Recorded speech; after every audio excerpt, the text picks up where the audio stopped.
আচ্ছা, সবাই একটু জানাও যে বোর্ড আর সাউন্ডটা ক্লিয়ার কিনা।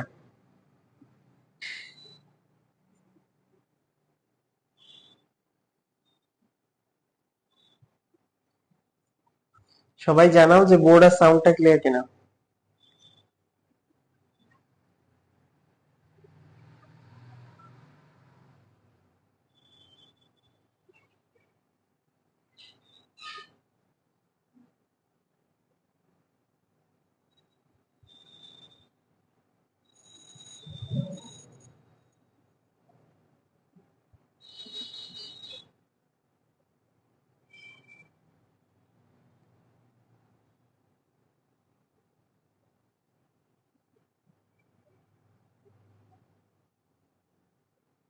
All clear. সবাই কেমন আছো সেটাও জানাই দাও।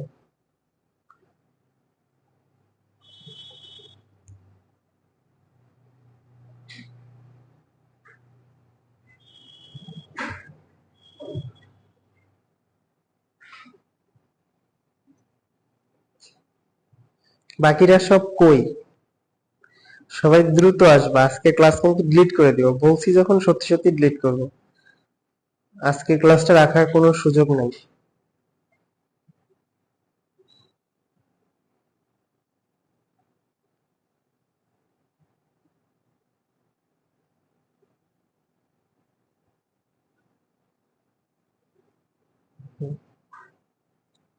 আজকের ক্লাসটা রাখার কোনো সুযোগ নাই।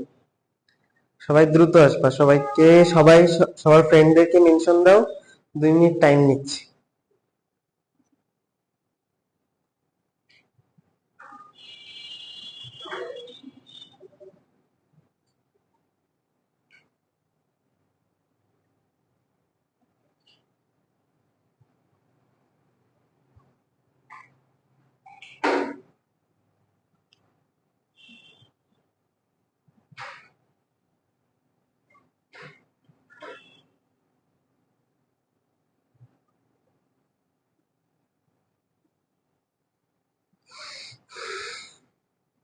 আচ্ছা, ইলেকট্রন বিন্যাস গুলা করছিলা কে কে?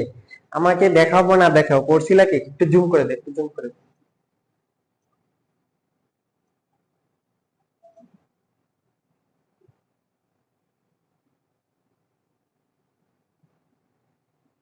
হুম, আচ্ছা ঠিক আছে।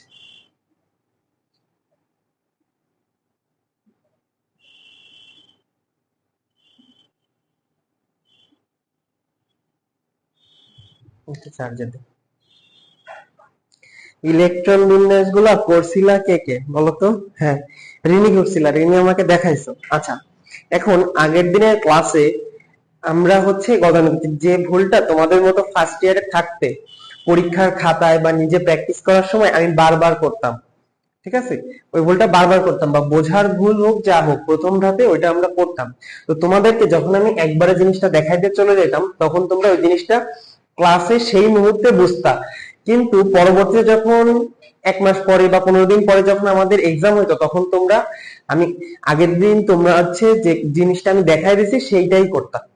1 মাস পরে যে ওই সঠিকটা ভুলে যে ওই ভুলটাই করতা। কিন্তু এখন তোমরা 30টা যারা প্র্যাকটিস করছো, তো 30টা করার মধ্যে 12টা পর্যন্ত ঠিক হয়েছে, কিন্তু 13 থেকে 30 পর্যন্ত সবার একটু গরমিল হয়ে গেছে।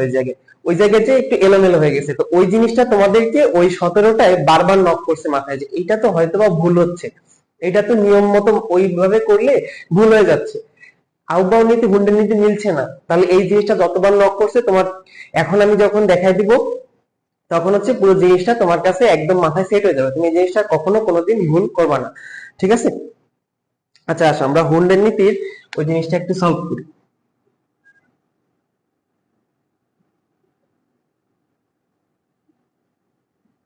হুন্ডের নীতি, তাই না? হুন্ডের নীতিতে লেখা দেখা যাচ্ছে না। আচ্ছা, আরো নিচে লিখতে হবে।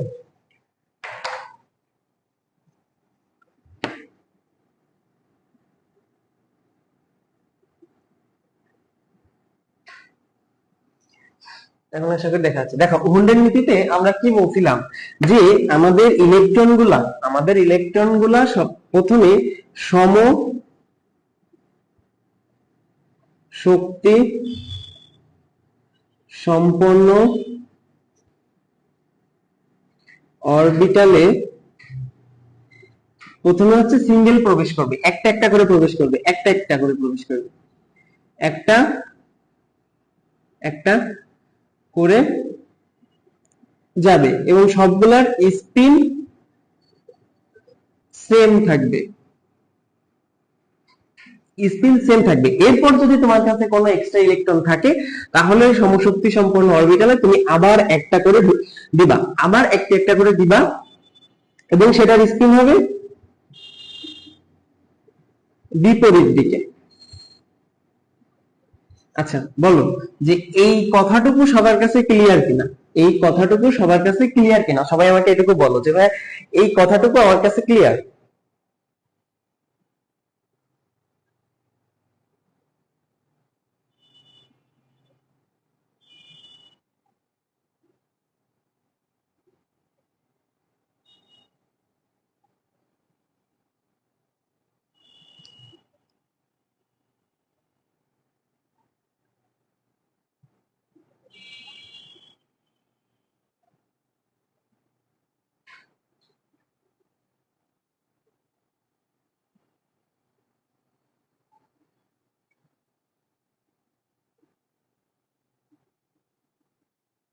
কেউ মানে এই কমেন্টটা কেন আসলো?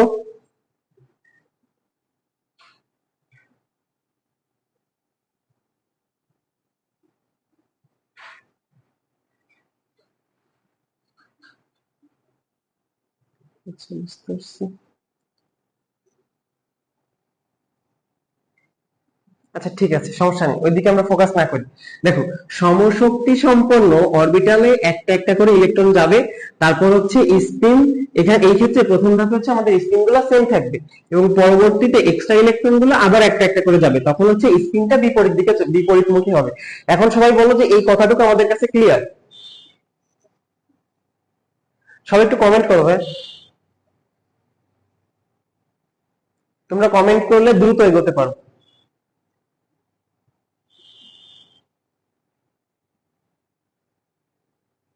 লাস্টের কথাটা আরেকবার, লাস্টের কথাটা হচ্ছে যে তুমি তো প্রথমে একটা করে ইলেকট্রন দিয়ে দিছো, এই যে মনে করো এটা আমাদের তিনটা অরবিটাল আছে, এখন তুমি প্রথমে একটা করে ইলেকট্রন দিয়ে দিলা।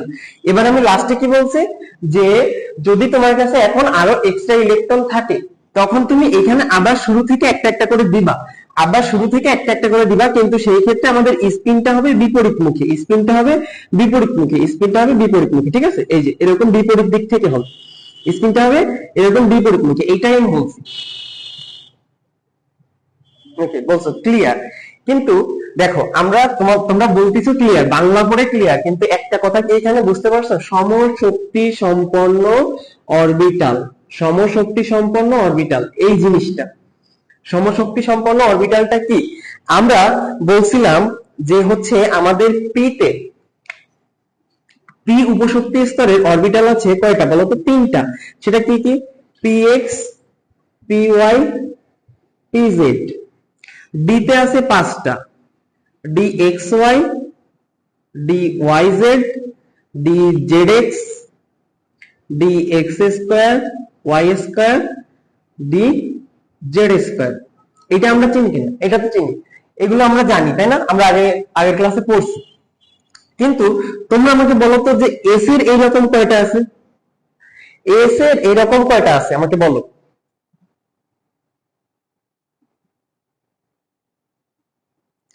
এস এর এরকম কয়টা আছে বা আছে কিনা সেটা আমাকে কমেন্ট করে জানাও।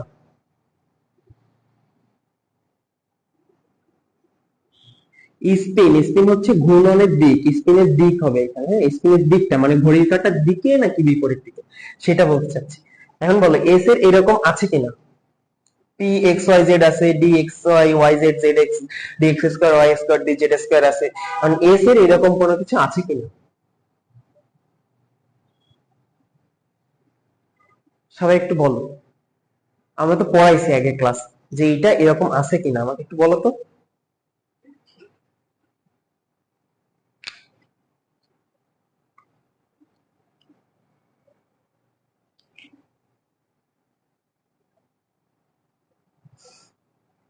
হুম, এই যে রিয়া বলছো এস এর তো নাই, তাহলে এস এর তো নাই, এস এর নাই, ঠিক আছে।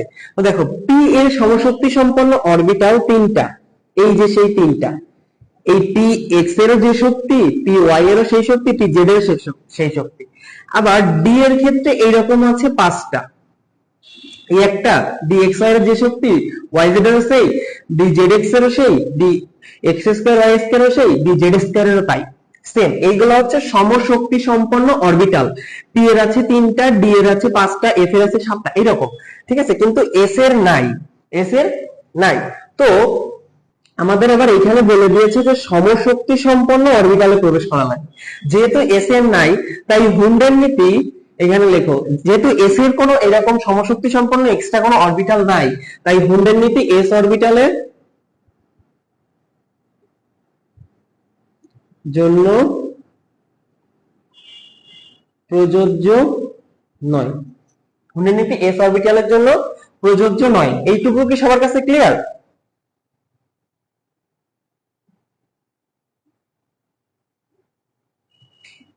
আচ্ছা, এইখানে আমি তেমন কিছু লিখি নাই, এখানে আগের দিন হুন্ডের যে নীতিটা লিখে দিছিলাম তোমাদের, সেইটুকুই একটা সংক্ষেপে আমি লিখছি। এটা লেখা, এইটা তোলার দরকার নাই, তোমরা জিনিসটা আগে বুঝো, জিনিসটা আগে বুঝো, ঠিক আছে, আগে জিনিসটা বুঝো। এখানে তোলার মতো কিছুই লিখি নাই আমি।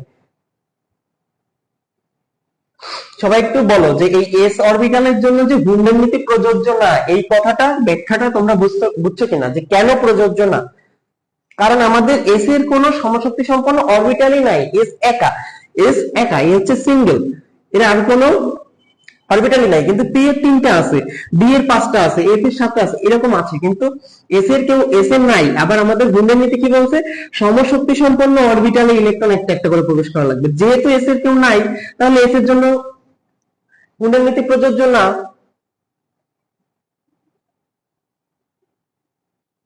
বুঝছো? আচ্ছা আসো, তাইলে এস এর জন্য যেহেতু প্রযোজ্য না, তাহলে এবার আমরা আমাদের ইলেকট্রন বিন্যাস গুলো করি। দেখো ওইখানে ওই লাইনটা লেখা থাক, ঠিক আছে। এখন তোমাদের দাম আগে হচ্ছে আমরা কত করব, ধরো অক্সিজেনের জন্য করব, অক্সিজেন কত 8 করো। তোমরা আউটডাউন থেকে প্রথমে করতে পারো 1s2 2 সরি 2s2 2p4, ওকে। দেখো 2p4, এখন তোমার এস এর তো কেউ নাই, এস এর কেউ নাই, তো এই 2p রে তুমি কি লিখতে পারো, 2px 2py 2pz এভাবে লিখতে পারো। তো এখানে চারটা হইতে হবে, তাই না? আমরা কি বলছি যে হচ্ছে সমশক্তি সম্পন্ন অরবিটালে একটা একটা করে প্রবেশ করবে, তাহলে এখানে সমশক্তি সম্পন্ন অরবিটাল তিনটা আছে না, তো একটা একটা করে সবাইকে দাও, এর একটা, এর একটা, এর একটা দিলাম, ঠিক আছে। এবার কি বলছে, যদি আমার কাছে তখনও এক্সট্রা ইলেকট্রন থাকে, সেইগুলা বিপরীত স্পিনে আবার এই সমশক্তি অরবিটালের শুরু থেকে যাবে। তাহলে দেখো এখানে একটা দিতে পারো, তাহলে কয়টা হলো, এই দুইটা তিনটা চারটা হয়ে গেছে। তো এই পি তে আছেই চারটা, চারটা ফিল আপ হয়ে গেছে, আর আমাদের লাগবে না। তো এইটারে এবার যদি তুমি বক্স পদ্ধতিতে করো, যেটা আমাদের আসল উদ্দেশ্য, এস এর জন্য বক্স কয়টা, একটা, এই এস এর জন্য আরো একটা, আর এই পি এর জন্য আমাদের বক্স তিনটা, ওকে। পি এর জন্য বক্স তিনটা। এখন এখন তুমি দেখো আমরা কি বলছি, এস অরবিটালের জন্য হুন্ডের নীতি প্রযোজ্য না, মানে এস এ যে তুমি একটা একটা করে বসায় আসবা, আবার শুরু থেকে এখানে এসে বসাবা, এটা হবে না, এস এর জন্য সেটা হবে না। আমাদের আমরা কি জানি, একটা অরবিটালে সর্বোচ্চ ইলেকট্রন থাকতে পারে দুইটা। তো এস এস সেই নিয়মেই যাবে, এস এর জন্য তুমি প্রথমেই দুইটা বসায় দিবা, এসে কি করবা, দুইটা আছে বাস, দুইটা আমরা বসায় দেবো, একটা ঘড়ি কাটার দিকে, একটা বিপরীত দিকে, ঠিক আছে, দুইটা বসায় দিলাম। এবার 2s এর সেম বসায় দেবো, এই একটা, এই একটা। এইবার দেখো আমাদের হুন্ডের নীতি এখন প্রযোজ্য পি এর জন্য, কারণ কি, পি এর তিনটা সমশক্তি সম্পন্ন অরবিটাল আছে, পি এর তিনটা সমশক্তি সম্পন্ন অরবিটাল আছে। দেখো কি করবো, আমরা একটা একটা করে বসাবো হুন্ডের নীতি অনুসারে, একটা, দুইটা, তিনটা। এখন কি আমাদের কাছে অরবিটাল আছে, ওই ইলেকট্রন আছে, সরি ইলেকট্রন আছে চারটা, তিনটা হয়ে গেছে, তাহলে একটা এক্সট্রা আছে। তাহলে এবার কি করব, ওই সমশক্তি সম্পন্ন অরবিটালের শুরু থেকে আবার একটা একটা করে বসাবো, এই যে দিলাম আর একটা বসাই। আর কি কেউ আছে, আর আছে ইলেকট্রন আর নাই, তাহলে এই ঘরগুলো ফাঁকা থাকবে, এখানে এরকম ভাবে থাকবে। এইটা হচ্ছে আমাদের সেই ইলেকট্রন বিন্যাস। তাহলে পি তে চারটা হয়েছে, এস এ দুইটা হয়েছে, আর এখানেও দুইটা হয়েছে। এইবার তোমাদের যে সমস্যাটা তোমরা বারবার ফেস করতেছিলা অ্যালুমিনিয়াম, চলো অ্যালুমিনিয়াম একটা করি। অ্যালুমিনিয়াম হচ্ছে 13, ধরো 1:2, 2:2, 2p6, 3:2, 3p1, ঠিক আছে, 3p1। এবার যদি তুমি হচ্ছে এখানে দেখো 3p কে ভাঙলে কি পাও, 3px, 3py, 3pz। এখন আছে একটা, তো তোমার শুরু থেকে প্রবেশ করাইতে হবে একটা।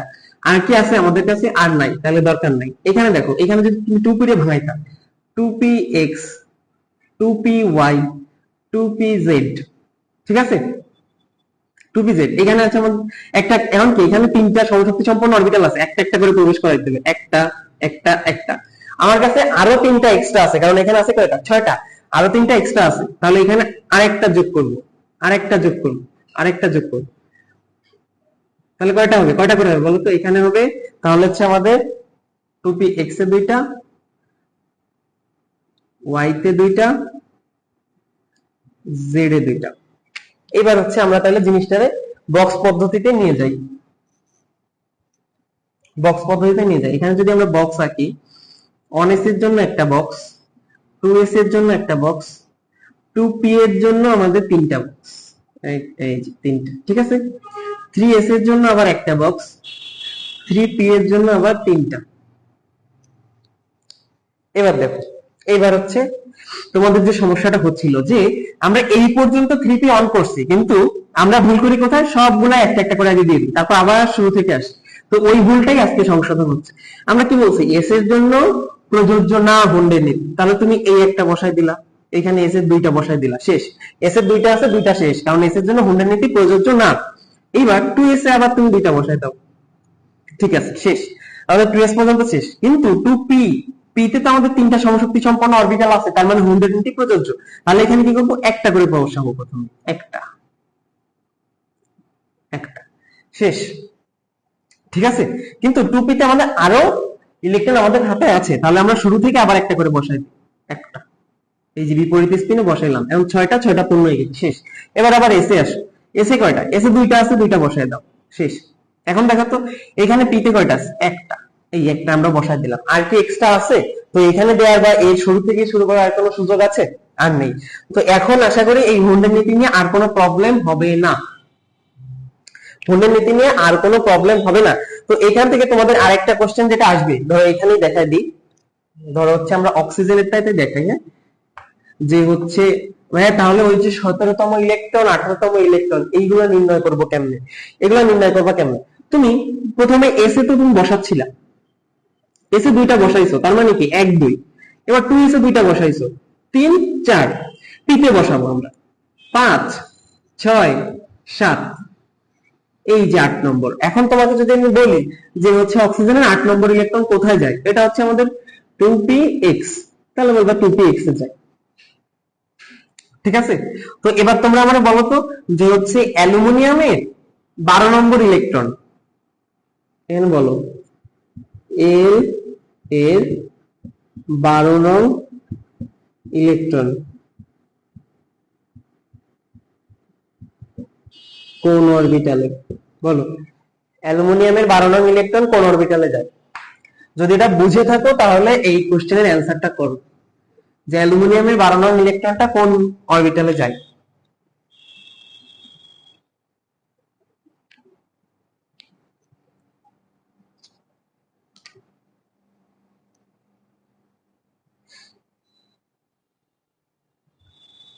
সবার কাছে কি এটা ক্লিয়ার? তাহলে এটা একটু বলো, এটা ক্লিয়ার কিনা, এই পর্যন্ত ক্লিয়ার কিনা, আর এইটার অ্যান্সারটা একটু করো। ক্লিয়ার হইলে এই অ্যান্সারটা একটু করো, না বুঝলে বলো যে ভাই আরেকবার বুঝাই দেন।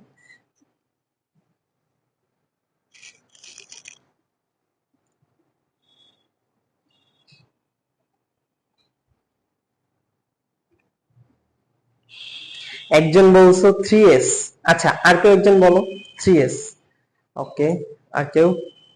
আচ্ছা ওইটা যদি এরকম যদি বলে না, তো অ্যান্সারে লিখবা 3s, নট 3s2, ঠিক আছে।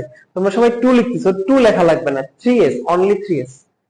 হ্যাঁ তোমরা ঠিকই বলছো, এটা 3s এ যায়, কারণ কি 1 2 3 4, এখানে কত 5 6 7 8 9 10 11 12, এই যে 12 নম্বরটা, এই যে 12 নম্বরটা 30 আর এই যে 13 নম্বরটা। ঠিক আছে, তো আশা করি এই পর্যন্ত সবার ক্লিয়ার। এই পর্যন্ত কি সবার ক্লিয়ার? হুন্ডের নীতিতে এখন আর কোনো ভুল হবে? ইলেকট্রন বিন্যাস গুলো ভুল যা করছো এটা কাইটে দিবা, সমস্যা নেই। কাইটে আবার নতুন করে আজকে আরেকবার প্র্যাকটিস করবা। শোনো, প্র্যাকটিস যত বেশি করবা তোমার ভুল হওয়ার সম্ভাবনা তত কম। তো তুমি আগের দিন করছি ভাইয়া ওইগুলোরে কাইটে কুইটে আবার ঠিক করলাম, এটা করা যাবে না। আজকে আবার নতুন করে তুমি প্র্যাকটিস করবা, আবার নতুন করে প্র্যাকটিস করবা। ঠিক আছে, ওই 30টাই বক্স পদ্ধতিতে করবা, করে দেখাবো। আসো আজকে আমরা আমাদের নতুন টপিকে যাব। এ পর্যন্ত ক্লিয়ার? তাহলে মুছে দিই। সবাই জানাও যে ভাইয়া হুন্ডার নীতি এখন ক্লিয়ার, হুন্ডার নীতিতে আর ভুল হবে না, এটুকু এনশিওর করো।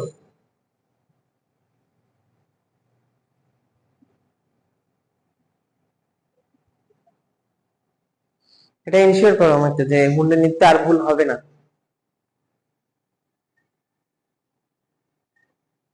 ক্লিয়ার ক্লিয়ার, ওকে ওকে। আচ্ছা চলো আজকে আমরা তাহলে আমাদের নতুন টপিকে যাব।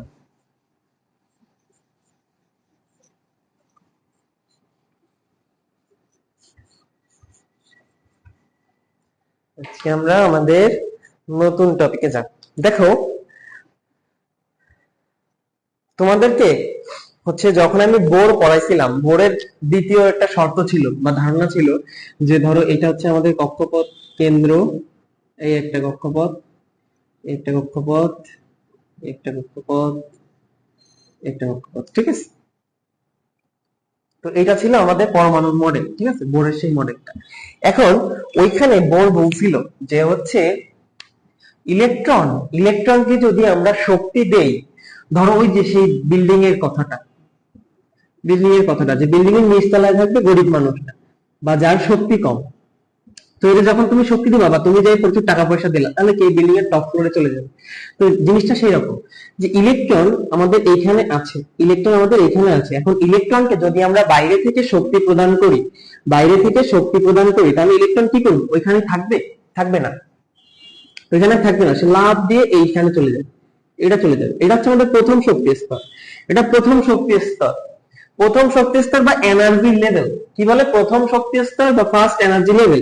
তো এটাকে আমরা প্রকাশ করি হচ্ছে E1 দিয়ে, এটাকে প্রকাশ করি হচ্ছে E2 দিয়ে, কারণ এটা দ্বিতীয় শক্তি স্তর বা দ্বিতীয় এনার্জি লেভেল।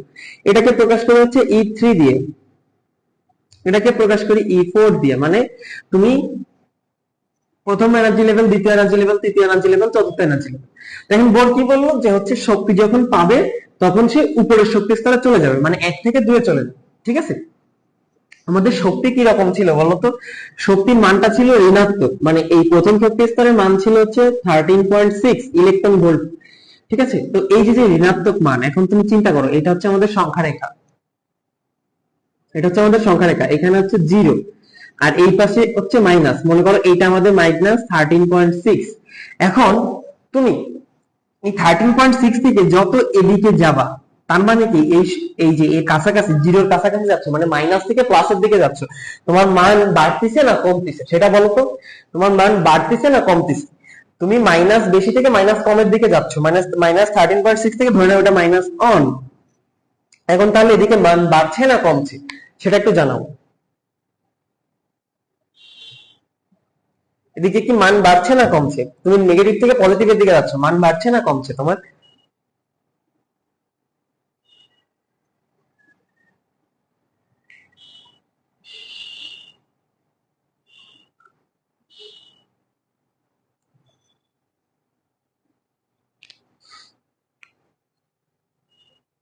সবাই কমেন্ট করে জানাও যে মান বাড়ছে না কমছে। তুমি নেগেটিভ থেকে পজিটিভের দিকে যাইতে গেলে মান বাড়ে না কমে?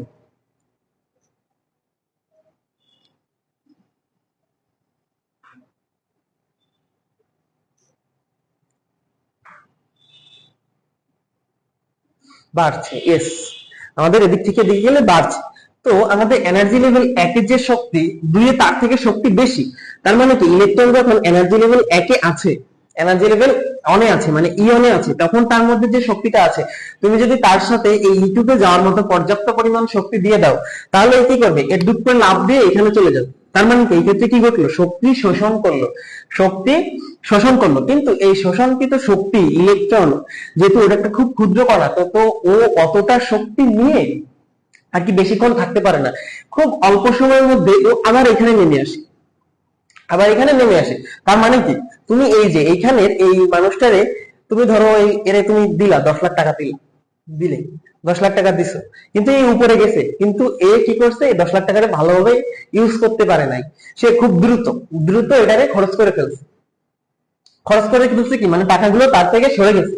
তার মানে কি, ইলেকট্রনটা এইখান থেকে এখানে নামার সময়, এই 2 নম্বর থেকে 1 নম্বরে আসার সময় এ যে শক্তিটুকু গ্রহণ করছিল, ঠিক সেম পরিমাণ শক্তি বের করে দিবে, সেম পরিমাণ শক্তি বের করে দিবে।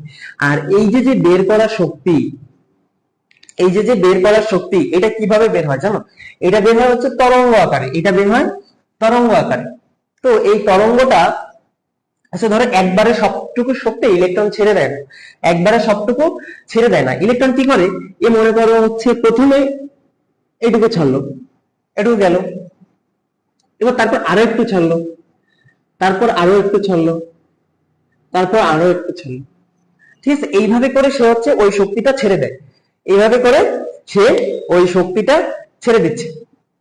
তো এখানে দেখো, এই যে একটা অংশ, মনে করো এই একটু শক্তি, এই একটু শক্তি, এই একটু শক্তি, তো এই যে যে প্যাকেট প্যাকেট বা হচ্ছে গুচ্ছ গুচ্ছ আকারে শক্তিটা বের করতেছে, এইটাই হচ্ছে আমাদের সেই কোয়ান্টা, কোয়ান্টা, এটা হচ্ছে আমাদের সেই কোয়ান্টা। তো এই কোয়ান্টার উপর ভিত্তি করে, এই কোয়ান্টার এই ধারণার উপর ভিত্তি করে 1901 সালে, 1900 ধারণার উপর ভিত্তি করে 1901 সালে ম্যাক্স প্ল্যাঙ্ক,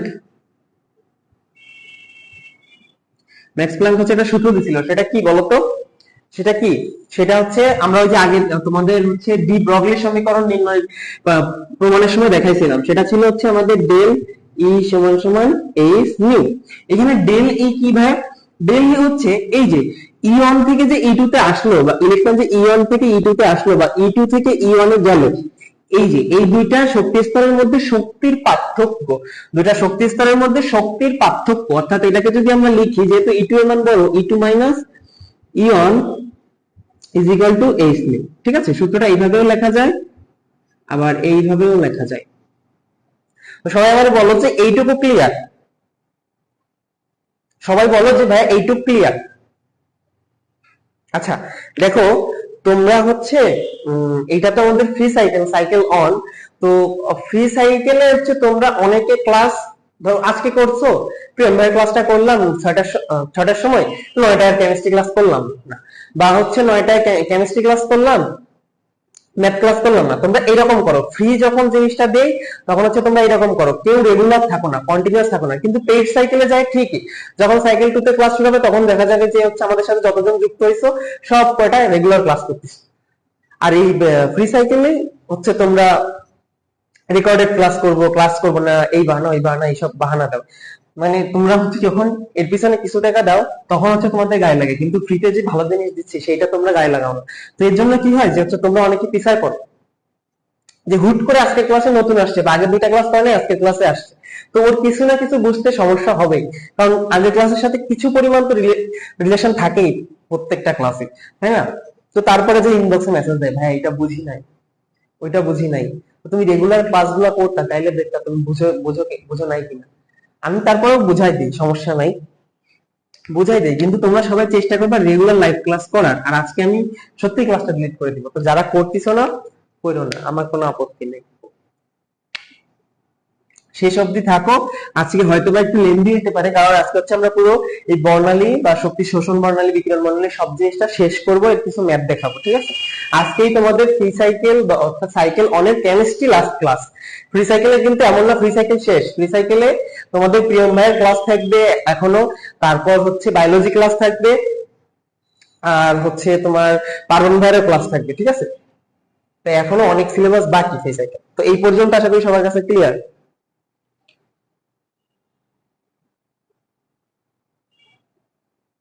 আচ্ছা, তো এই পর্যন্ত সবার কাছে ক্লিয়ার।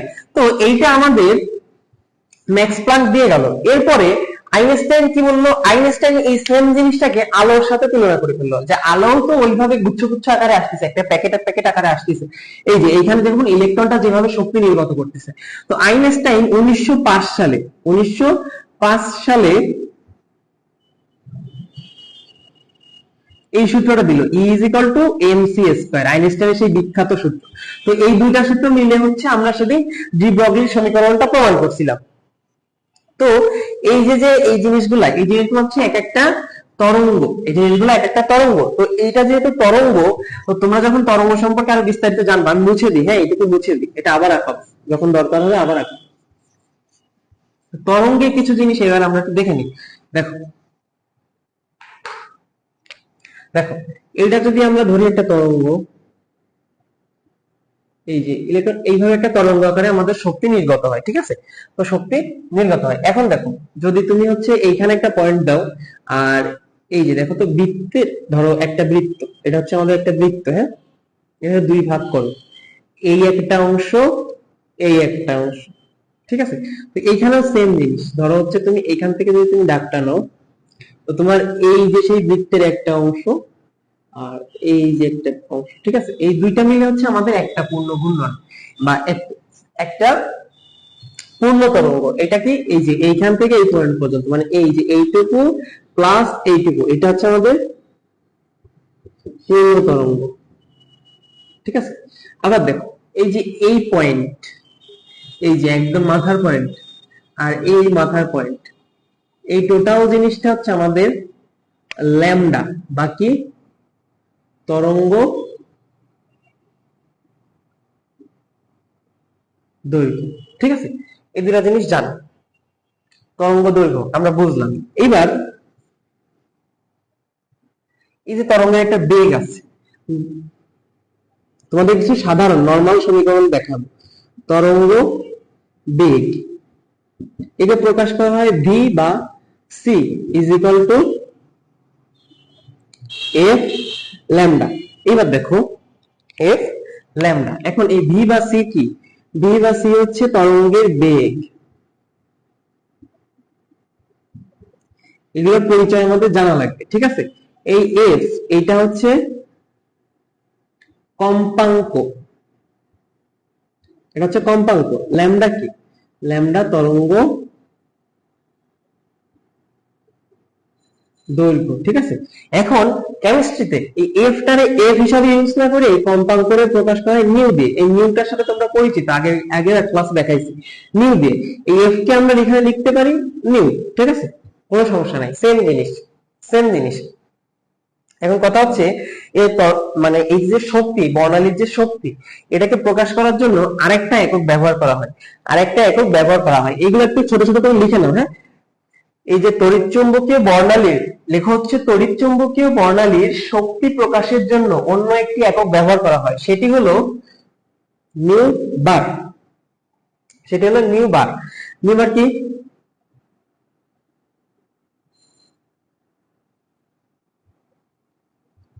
নিউ বার হচ্ছে তোমার c by, sorry nu by c. তাহলে কি হলো? সি এর মান কত জানি আমরা? Nu lambda.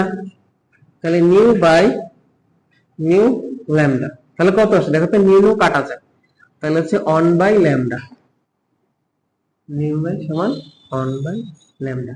এটা আরেকটা সূত্র। এখন এই নিউ বারটা কি? এই নিউ বারটা কি? নিউ বার হচ্ছে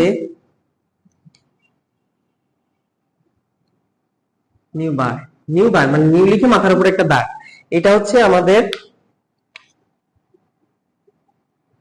তরঙ্গ সংখ্যা, তরঙ্গ সংখ্যা 1 বাই ল্যামডা, ঠিক আছে? এই যে এইটাই তোমাদের দেখাতে যাচ্ছিলাম, যাতে পরে যে যখন এই জিনিসটা তোমাদের সামনে আসবে ওটা যেন ঝামেলা না হয়, সেটাই দেখাতে চাচ্ছিলাম যে নিউ বার কি? তরঙ্গ সংখ্যা আবার 1 বাই ল্যামডা। মানে তোমার একটা তরঙ্গ যাওয়ার সময় ধরো একক অঞ্চলে, একক দৈর্ঘ্যের অঞ্চলে যতগুলা পূর্ণ সংখ্যক মানে পূর্ণ তরঙ্গ পাওয়া যায়, যতগুলা পূর্ণ তরঙ্গ পাওয়া যায়, মনে করো এইটুকুই আমাদের সেই একক অঞ্চল। কারণ এর মধ্যে তুমি পূর্ণ তরঙ্গ পাচ্ছ এই যে এরকম ছোট ছোট করে, দেখো তো কতগুলা পাচ্ছ, এইটাই হচ্ছে আমাদের সেই তরঙ্গ সংখ্যা বা নিউটন। ঠিক আছে, বলো এইটুকু সবাই ক্লিয়ার কিনা? আমরা একটু একটু করে সামনে এগোই।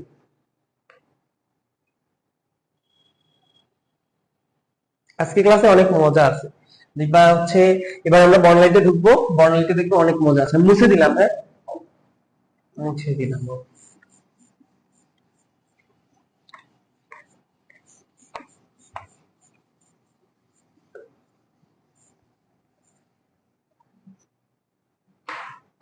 আচ্ছা আসো, এবার আমরা ঢুকবো হচ্ছে বর্ণালী।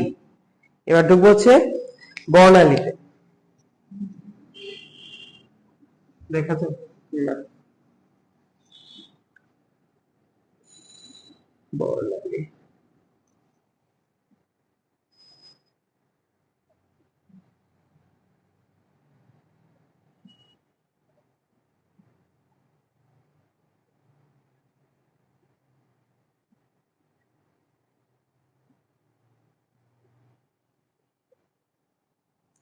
আচ্ছা, তুমি ক্লাসের লাস্টে আর একবার কমেন্ট করবা, ঠিক আছে? দেখাই দিব, ক্লাসেই দেখাই দিব, ক্লাসের লাস্টে আর একবার কমেন্ট করবা বর্ণালী।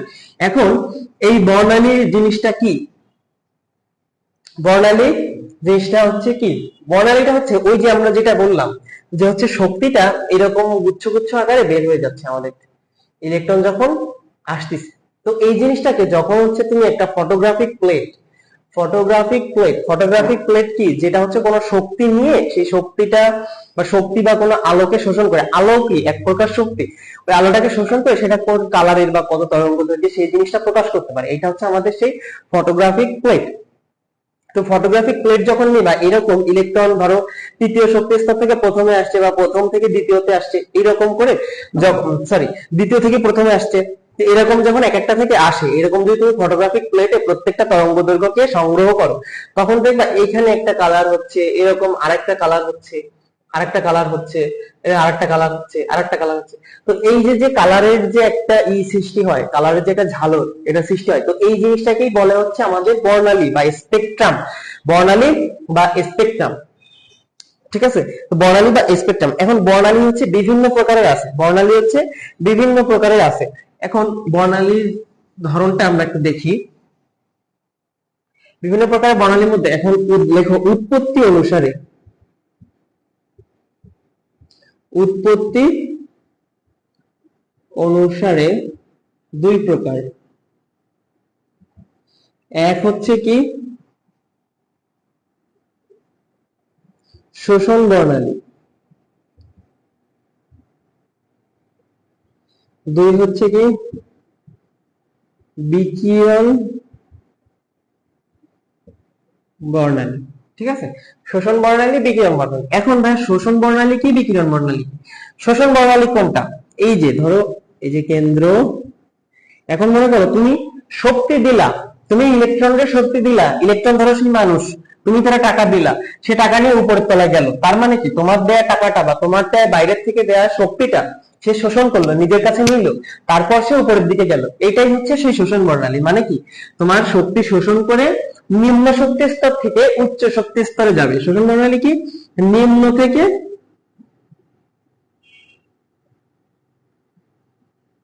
উচ্চতে যাবে। এবার আসো বিকিরণ বর্ণালী, কি বললাম, ওই টাকা সে ভালোভাবে ইউজ করতে পারে নাই, সেই টাকা সে হারাই ফেলছে বা খরচ করে ফেলছে খুব দ্রুত। তাহলে কি হবে, সে সেই সমপরিমাণ টাকা যখন বের করে ফেলবে সে আবার নিচতলায় চলে আসবে। তাহলে কি এটা কি হলো, সে উঁচু থেকে নিচু, তাহলে উচ্চ থেকে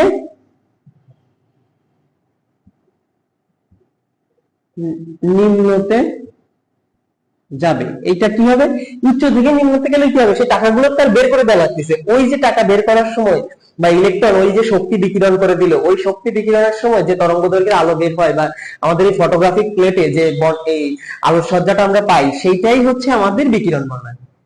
আর ওই শক্তি শোষণ করে যখন আমাদের নিম্ন শক্তি স্তর থেকে উচ্চ শক্তি স্তরে গেল, তখন যেটা হচ্ছে সেইটা হচ্ছে আমাদের শোষণ বর্ণালী। কারণ কি, বাইরের শক্তিটা সে শোষণ করে নিচ্ছে, নিজের মধ্যে শোষণ করতেছে, এই জন্য তো শোষণ বর্ণালী। আর বিকিরণ বর্ণালী কেন, সোজা হিসাব, সোজা বাংলা, যে আমাদের সেই শক্তিটা বের করে দিচ্ছে, তাই হচ্ছে এটা বিকিরণ বর্ণালী। এখন বলো যে এই পর্যন্ত ক্লিয়ার? এখন বলো যে এই এক দুই ক্লিয়ার, এক দুই ক্লিয়ার, তাহলে আমি আর এরপরে প্রকারভেদে যাব। 1 2 ক্লিয়ার, এটা বলো।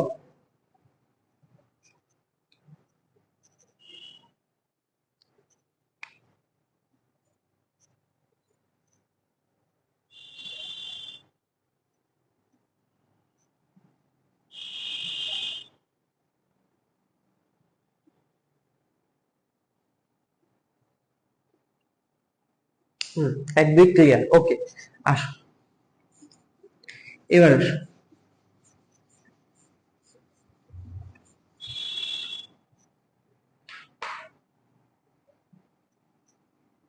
এবার দেখো, গঠন অনুসারে, গঠন গঠন অনুসারে বর্ণালী হচ্ছে 3 প্রকার।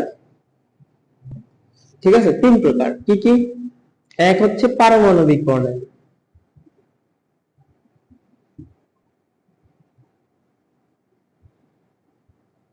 পারমাণবিক বর্ণালী।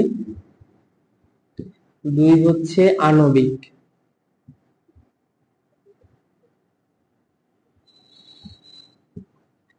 3 হচ্ছে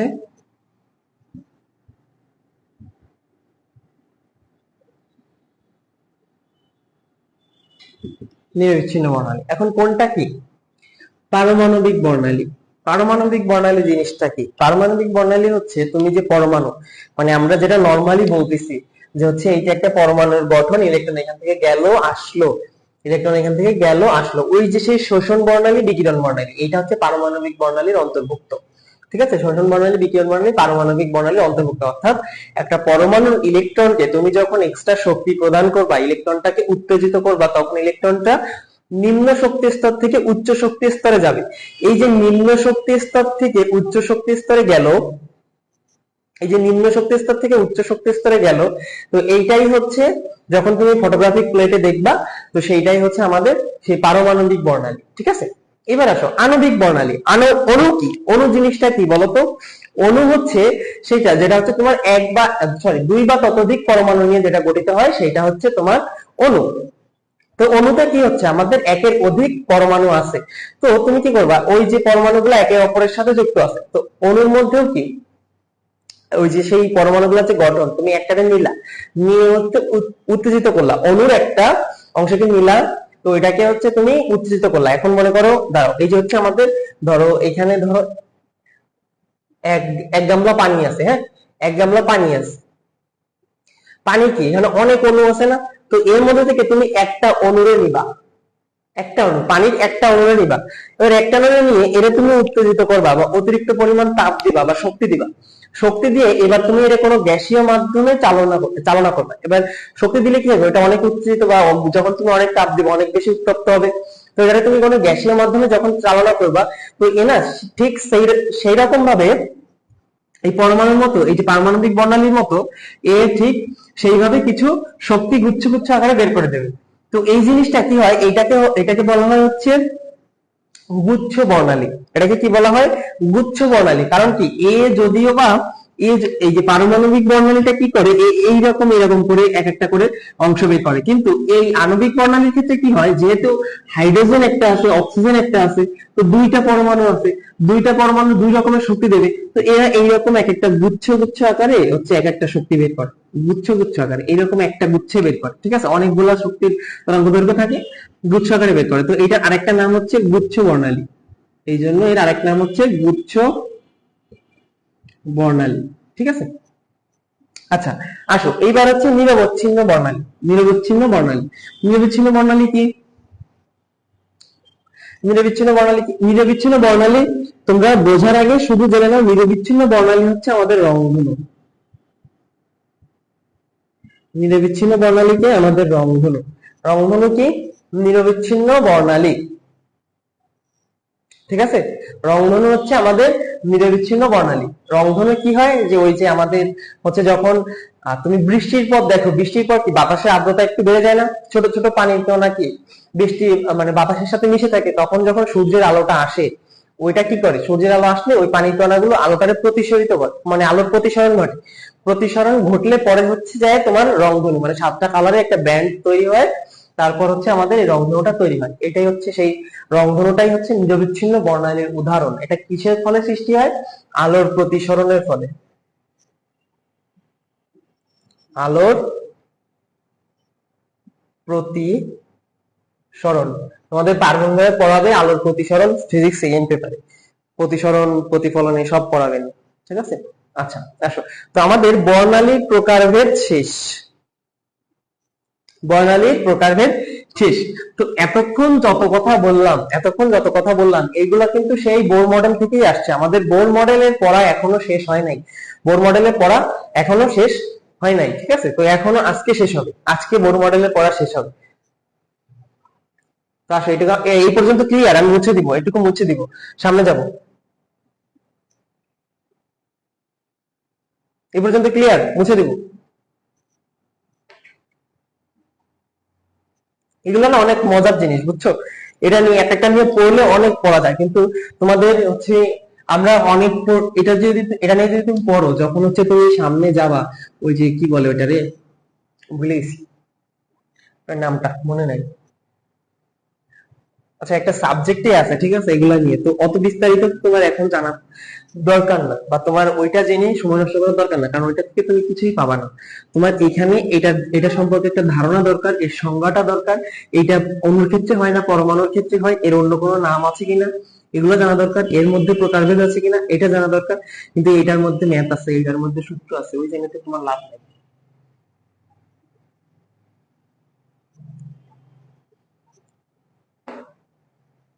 একটু ক্লিয়ার? সবাই বলছো ক্লিয়ার, ওকে। শোনো, একটা জিনিস সবসময় মনে রাখবা, তুমি এইচএসসি তে উঠছো মানে কিন্তু তুমি একটা মহাসাগরে পড়ে গেছো, বুঝছো? তুমি একটা মহাসাগরে পড়ে গেছো, তোমার সামনে অনেক পড়া বাকি। তোমরা তো একদম জিরো লেভেলে আছো, এখন একদম জিরো লেভেলে আছো। যখন অ্যাডমিশনে যাবা, তারপর সেকেন্ড ইয়ারে উঠবা, জৈব যৌগ পড়বা, মজার জিনিস, তাই না? অনেকে বলো জৈব যৌগ মজার জিনিস। তো যখন যাবা তখন দেখবা মহাসাগর কারে বলে, ক্যালকুলাস পড়বা, ফিজিক্স এর হচ্ছে তোমার, আরে ওটার ওই ফিজিক্সের ওই চ্যাপ্টারের নাম আমি ভুলে গেছি। ওই একটা চ্যাপ্টার আছে আর কি, মহাকাশ বিজ্ঞান নাকি একটা চ্যাপ্টার আছে, ওইখানে অনেক অনেক ইন ডিটেইলস পড়ানো হয়, বুঝছো? ম্যাথ গুলো অনেক কঠিন লাগে আমার কাছে, কেন জানি। হ্যাঁ, মানে আছে কিছু একটা অধ্যায়, আমার নামটা মনে পড়তেছে না এখন, ঠিক আছে? তো এখন তোমার এই মহাসাগরের মধ্যে তুমি চাইলে সাগরের মধ্যে সব জায়গায় ঘুরতে পারো, তুমি সব জায়গায় ঘুরলা, সমস্যা নাই। সব জায়গায় মনে করো প্রত্যেকটা টপিকস এর একদম 15টা 20টা করে এক একটা ক্লাস করলা, এক একটা টপিকস এর উপরে। বা ধরো একটা সামান্য টপিক যেটা বইয়ে আছে এক প্যারা, তুমি সেটা নিয়ে 10টা ক্লাস করলা, কোনো সমস্যা নাই, করতেই পারো। তুমি অনার্স লেভেলের ক্লাস গুলা করলা, কোনো অসুবিধা নেই। কিন্তু তুমি আর দেখবা তোমার পাশাপাশি আর কিছু পাবলিক ওই সাগরের মধ্যে নির্দিষ্ট একটা দিকে যাচ্ছে, একদিকে ওরা টান দিয়ে সেই দিকেই সাঁতরাচ্ছে বা সেই দিকেই পাড়ি দিচ্ছে, ওরা ওদের গন্তব্যে পৌঁছে যাবে। কিন্তু ওই যে তোমার যে অভ্যাস হয়ে গেছে যে হচ্ছে সাগরের মধ্যে কি এই দিক ওদিক ছোটাছুটি করা, তুমি তোমার টার্গেটে আর পৌঁছাইতে পারবা না। আলটিমেট লসটা তোমার যখন তুমি ফাইনালে যাবা, ফাইনাল পরীক্ষা দিবা, এইচএসসি বোর্ড পরীক্ষা আসবে, এডমিশন পরীক্ষা আসবে, তখন তুমি এই ফলাফলটা বুঝতে পারবা যে যে জিনিস আমার দরকারি না সেইটাই আমি কত সময় নষ্ট করছি, আর যে জিনিস দরকারি সেইটার পিছনে কতটুকু সময় নষ্ট করছি। এই জিনিস বোঝার বুদ্ধি বা বোধ জ্ঞান তোমাদের মধ্যে এখনো আসে নাই, আসবে। সেকেন্ড ইয়ারে ওঠো তখন কিছুটা আসবে না, আর তারপর যখন অ্যাডমিশনে যাবা, যারা এখন ওই কাজ করতেছো তারা এর ফলাফল ওই অ্যাডমিশনের সময় যে ভুগবা, দেখবা যে হচ্ছে বইয়ে তুমি কত ফালতু জিনিসের পিছনে কত বেশি সময় নষ্ট করে ফেলবা। জ্ঞান যদি তুমি নিতে চাও অনেক অনেক পরিমাণ নেওয়া যায়, কোনো ব্যাপার না, তোমাদের অনেক কিছু পড়ানো যায়। এই বর্ণালীর এই যে 3টা ভাগ, এই 3 ভাগ নিয়ে 2-3টা ক্লাস নেওয়া যায়। কিন্তু এটা তুমি জীবনে কোথাও পাবা কিনা সন্দেহ আছে। তুমি একটা 2-একটা অবজেক্টিভ পাইতে পারো, তো সেই অবজেক্টিভ সেই কিছু কখন ক খ বা 1-2 মার্কের প্রশ্ন যাতে মিস না করো কখনো, সেটুকুর জন্য যতটুকু বলা দরকার পড়ানো দরকার আমি পড়াচ্ছি। এরপর যদি আমি কখনো দেখতাম যে কোথাও এক্সট্রা আসছে বা কিছু এক্সট্রা আসতে পারে, তাহলে আমি অবশ্যই পড়াইতাম। আসো এবার আমরা সামনে যাই। আমরা এতক্ষণ যে বর্ণালী নিয়ে গেজাইলাম, এইটা তোমাদের লেভেলে, মানে তোমাদের লেভেলে অনলি হাইড্রোজেনের জন্য প্রযোজ্য।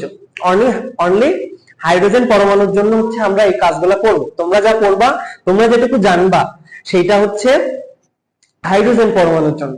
এই হাইড্রোজেনের বাইরে অন্য কোনো পরমাণুর জন্য আমাদের দরকার নাই। তো আমরা সেই হাইড্রোজেনের জন্য বড় একটা সূত্র আছে, যে সেই সূত্রটা এখন আমরা প্রমাণ করব। আমরা কি জানি, আমরা কি বলছি, যে হচ্ছে এটা হচ্ছে আমাদের কেন্দ্র, এই একটা কক্ষপথ, এই একটা কক্ষপথ, এই একটা কক্ষপথ, ঠিক আছে। আচ্ছা, আস যে আমরা কি বললাম, যে এইখান থেকে শক্তিটা এইখানে আসতেছে, তখন হচ্ছে শক্তি একটা পার্থক্য তৈরি হয়, এই যে আমাদের তরঙ্গ বের হয়ে গেল। তার মানে কি, আমরা কি বলছি, যে এইটা হচ্ছে ই অন, এইটা হচ্ছে আমাদের ই টু, এইটা হচ্ছে ই থ্রি। তো এই যে ই অন ই টু এর মধ্যে শক্তির পার্থক্য, এটাকে আমরা বলতেছি ডেল ই দিয়ে, ডেল ই দিয়ে, ঠিক আছে। এটাকে আমরা বলতেছি ডেল ই দিয়ে। ডেল ই মানে কি, ডেল ই মানে হচ্ছে ই টু এর শক্তি বেশি, তাহলে ই টু আগে, ই টু মাইনাস ইয়ন, তাই না। ডেল মানে হচ্ছে পার্থক্য, ঠিক আছে। পার্থক্য, দেখো আমি তোমাদের কোথা থেকে কোথায় নিয়ে যাই, মহাসমুদ্র কারে বলে, এবার তুমি শুধু দেখবা। দেখো ই এর সূত্র, শক্তির সূত্র তোমরা পড়ে, তোমাদের আমি পড়াইছি না, বোর মডেলের শক্তির সূত্র নির্ণয় করাইছি না। শক্তির সূত্র মনে আছে কার কার, বলো যে শক্তির সূত্র ভাই মনে আছে। শক্তির সূত্রে হচ্ছে তোমার কি বলে ওটা, ম্যাথও প্র্যাকটিস করছি, বলো দেখি, সবাই বলো যে শক্তির সূত্র মনে আছে। শক্তির সূত্রটা কি ছিল, শক্তির সূত্র ই সমান সমান ছিল হচ্ছে 2 পাই স্কয়ার, কি ছিল রে, 2 pi square M Z square, 2 pi square M Z square E to the power 4 m x. এটা আগে একটা মাইনাস ছিল, এটা আগে একটা মাইনাস ছিল, এটা আগে একটা মাইনাস ছিল, এন স্কয়ার এস স্কয়ার, ঠিক আছে। এটা আগে একটা মাইনাস ছিল, শক্তির আগে মাইনাস ছিল। তো এম কি ছিল, এম ছিল হচ্ছে আমাদের সে কক্ষপথ নাম্বার, কক্ষপথ নাম্বার। আর এখানে ই টু দিয়ে কি বুঝাইছি, 2 নাম্বার কক্ষপথের শক্তি, ই ওয়ান দিয়ে বুঝাইছি 1 নাম্বার কক্ষপথের শক্তি। তো এইখানে আমরা দুইটার মান লিখবো, লেখো তো, minus 2 pi square M z z square E to the power 4 by E two, তাহলে ই টুর জন্য এন টু এর স্কয়ার এইচ স্কয়ার, ঠিক আছে। ই ওয়ান এর জন্য আসে মাইনাস, মাইনাস ব্র্যাকেট দাও তো, minus minus 2 pi square M Z square E to the power 4 by n one square, ঠিক আছে। দেখো লিখলাম, ঠিক আছে, লিখলাম। এখন তুমি আমাকে বলো তো, যে হচ্ছে তুমি বলো যে এই যে প্লাস, সরি সরি প্লাস না, মাইনাস, মাইনাস, ঠিক আছে। এই যে মাইনাস আর এই যে মাইনাস, এই মাইনাসে মাইনাসে প্লাস হয়, এইটুকু মান তাহলে প্লাস হয়ে যাচ্ছে। তো প্লাসটাকে আমরা আগে লিখবো, তো এটা Y square this 2 pi square M Z square E to the power 4, এই যে এই প্লাস অংশটুকু, মাইনাসে মাইনাসে প্লাস, এই প্লাসটুকু আগে লিখবো। তারপর লিখবো এন অন এর স্কয়ার আর হচ্ছে এইচ স্কয়ার, আর এইখানে মাইনাস মাইনাসই আছে, তাহলে এটা minus 2 pi square M Z square E to the power 4 by N two square H square. এইবার আমাদের টার্গেট যেটা, আমাদের টার্গেট যেটা, সেটা হচ্ছে এন এর মানটা হচ্ছে ভ্যারিয়েবল, মানে চলক, মানে এটা চেঞ্জ হইতে পারে, এন এর মানটা চেঞ্জ হতে পারে। কিন্তু তার আগে দেখো তো, এই টু একটা ধ্রুবক, পাই একটা ধ্রুবক, এম একটা ধ্রুবক, জেড একটা ধ্রুবক, সরি জেড ধ্রুবক না, জেড ভেরিয়েবল, ই ধ্রুবক, এই যে এটা সম্পূর্ণ ধ্রুবক। তাহলে আমাদের কি, এই যে এই অংশটা, এই অংশটা সম্পূর্ণ অংশটা ধ্রুবক, তাই না। এই যে দেখো এই অংশটা সম্পূর্ণ একটা কনস্ট্যান্ট। তো এটাকে আমরা আলাদা করে ফেলি। এটাকে যদি তুমি আলাদা করো, ধরো জেড স্কয়ার কে আমরা কমন নিচ্ছি, হ্যাঁ, জেড স্কয়ার কমন রাখলাম, ইনটু দিলাম হচ্ছে 2 pi square M Z square E to the power 4 by, sorry এখানে বাইটাই দেওয়া লাগবে, ও না সরি সরি বাই দেওয়া লাগবে, H square, H square by দেওয়া লাগবে, এইচ স্কয়ার, হ্যাঁ এইচ স্কয়ার থাকলো। আর এখানে কি হলো, 1 by N one square, 1 by N one এর square minus 1 by N two এর স্কয়ার করলাম, ঠিক আছে। এখন এইটুকু তো আমাদের কনস্ট্যান্ট, এইটুকু কনস্ট্যান্ট, আমার একটা ক্যালকুলেটর লাগবে, ব্যাগে ক্যালকুলেটর আছে, খুঁজে তো। তোমরা সবাই এই মানগুলো জানো, 2 এর মান জানো, পাই এর মান জানো, এন এর মান, এন মানে কি ইলেকট্রনের ভর জানো তুমি, হচ্ছে এখানে জেড লেখা লাগবে না, সরি এখানে, তারপর ই ই ইলেকট্রনের ইলেকট্রনিক চার্জের মান জানো, প্লাঙ্কের ধ্রুবকের মান জানো, এই মানগুলো ক্যালকুলেটর বসায় এই মানটা একটু নির্ণয় করো, আমিও তোমাদের সাথে সাথে করি, দেখো কি আসে।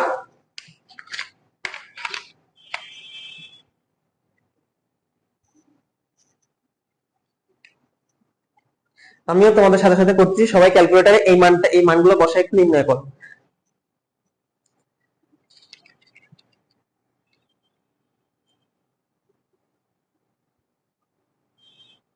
তোমরা সবাই কিন্তু এটা এসআই এককে বসাবা, ঠিক আছে? এসআই এককে মানে এসআই এককে যা আসবে, এই এন এর মান কেজিতে বসাবা, ইলেকট্রনের মান হচ্ছে তোমরা সেই কুলম্বেই বসাবা, আর এর মান জুলে বসাবা, জুল সেকেন্ডে, ঠিক আছে? তাইলে হচ্ছে এসআই এককে মান চাই, আমরা হচ্ছে এসআই এককে মানটা চাচ্ছি, এসআই এককে মানটা চাচ্ছি সেটা।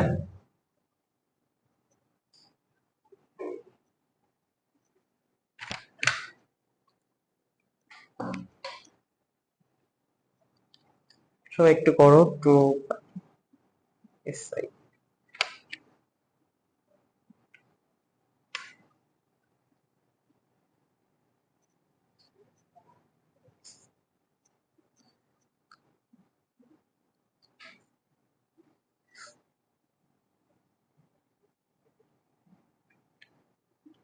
দেখো এইটুকুর মান আসে জেড স্কোয়ার ইন্টু 1.9067 ইন্টু 10⁻⁷। আচ্ছা এটা দাঁড়ান পরে লিখি, এককটা পরে লিখি, এইটা 1/n1² মাইনাস 1/n2। আচ্ছা ঠিক আছে, এটা লিখছো সবাই?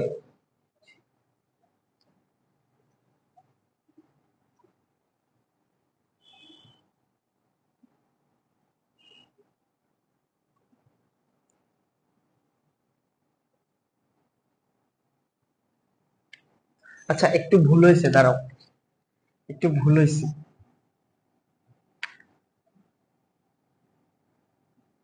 এখানে আমাদের বের করতে একটু ভুল হয়েছে, সবাই একটু স্কিপ করো, দাঁড়াও 1 মিনিট। আমরা ডেল ই সমান কি জানি বলতো? ডেল ই সমান ম্যাক্স প্লাঙ্কের সূত্র থেকে সি ভাগ ল্যামডা, তাই না? এটা আমরা জানি কিনা যে এই সি ভাগ ল্যামডা, তো এখানে তোমরা ডেল এর মানটা বসাও, এই সি ভাগ ল্যামডা, বেশি কিছু করা লাগবে না, জাস্ট লাস্ট লাইনটা যারা লিখে ফেলছো সেটা একটু কেটে দিও, এই সি ভাগ ল্যামডা, এই সি ভাগ ল্যামডা, এই সি ল্যামডা, ঠিক আছে? এই পর্যন্ত আমরা করছি। এখন আমাদের টার্গেট হচ্ছে ল্যামডারে বের করা, ঠিক আছে? 1/λ রেখে দিচ্ছি, এই সি রে এই পাশে নিয়ে আসতেছি, Z square into 2π² m e⁴ by H cube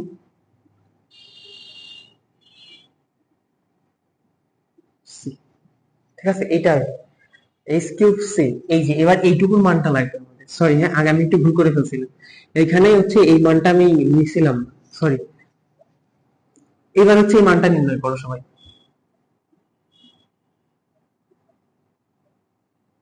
সবাই এই মানটা এইবার নির্ণয় করো, সবাই এই মানটা এখন নির্ণয় করো। এই যে এইচ কিউব বাই সি মানে কি, এই যে ডেল ই আমরা ম্যাক্স প্ল্যাঙ্কের সূত্র থেকে জানছিলাম না যে এইটা, এই সূত্রটা আছে, তো ডেল ই সমান কি লিখতে পারি, এইচ সি ভাগ ল্যামডা লিখলাম, সব জায়গায় লিখলাম। এবার লাস্ট পর্যায়ে এসে আমাদের টার্গেট হচ্ছে ল্যামডা বের করা, তো ল্যামডা বের করতে আমরা হচ্ছে এই এইচ সি রে ল্যামডা রে এই পাশে রেখে এইচ সি রে এই পাশে নিয়ে আসছি, তখন কি হয়েছে, এইচ এর সাথে এইচ গুণ হয়েছে, তার মানে এইচ কিউব, আর সি আসছে সি, এইচ কিউব সি। এবার এইটুকুর মান নির্ণয় করো, দেখো কত আসে।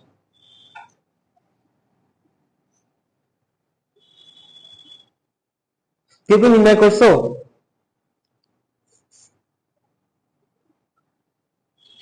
এটা করলে আসবে না হচ্ছে জেড স্কোয়ার 10967 এরকম কিছু একটা আসবে না, ঠিক আছে? আচ্ছা 1/n² মাইনাস 1/, ঠিক আছে? এটা যেহেতু ল্যামডা মানে 1/λ, ল্যামডার একক কি আমরা জানি, ল্যামডা হচ্ছে তরঙ্গ দৈর্ঘ্য, এর একক হচ্ছে মিটার, তাই না? ল্যামডার একক হচ্ছে মিটার, তাহলে 1/মিটার, 1/মিটার মানে কি হচ্ছে পার মিটার, ঠিক আছে? পার মিটার, তাহলে এই টোটালটুকুর একক আসবে না হচ্ছে পার মিটার,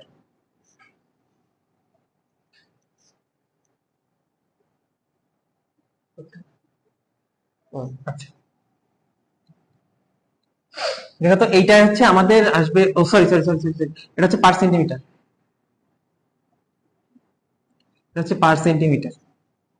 দেখছো, আমি বললাম না যে এ হচ্ছে এক মহাসাগর, একবার কনসেন্ট্রেশন আউট হয়ে গেলে, মানে মনোযোগ অন্যদিকে চলে গেলে কতগুলো ভুল করে ফেলছিলাম। এবার ঠিক আছে, এইবার একদম একুরেট আছে। দেখো এই যে আমরা ইসের মান 1/λ এর মান বের করলাম, তাহলে এই যে এই মানটা আসলো, এটারে তোমরা যদি মিটারে লেখো, দাঁড়াও উপরে লিখে, আচ্ছা সবাই বলো যে এইটুকু ক্লিয়ার কিনা, এইটুকু ক্লিয়ার কিনা, এইটুকু ক্লিয়ার কিনা।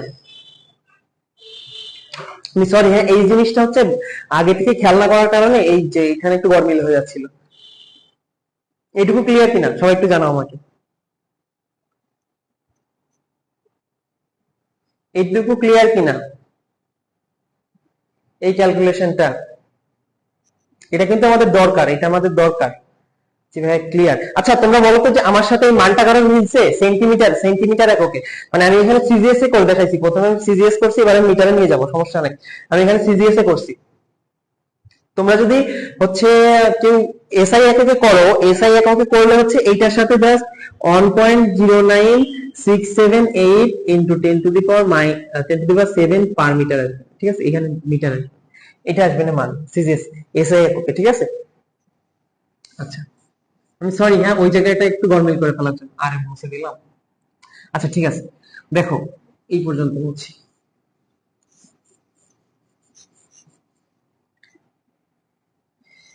এখানে দেখো তুমি এই যে যে জিনিসটা বের করলা, এই যে যে কনস্ট্যান্ট, মানে হচ্ছে 2πm e⁴/h³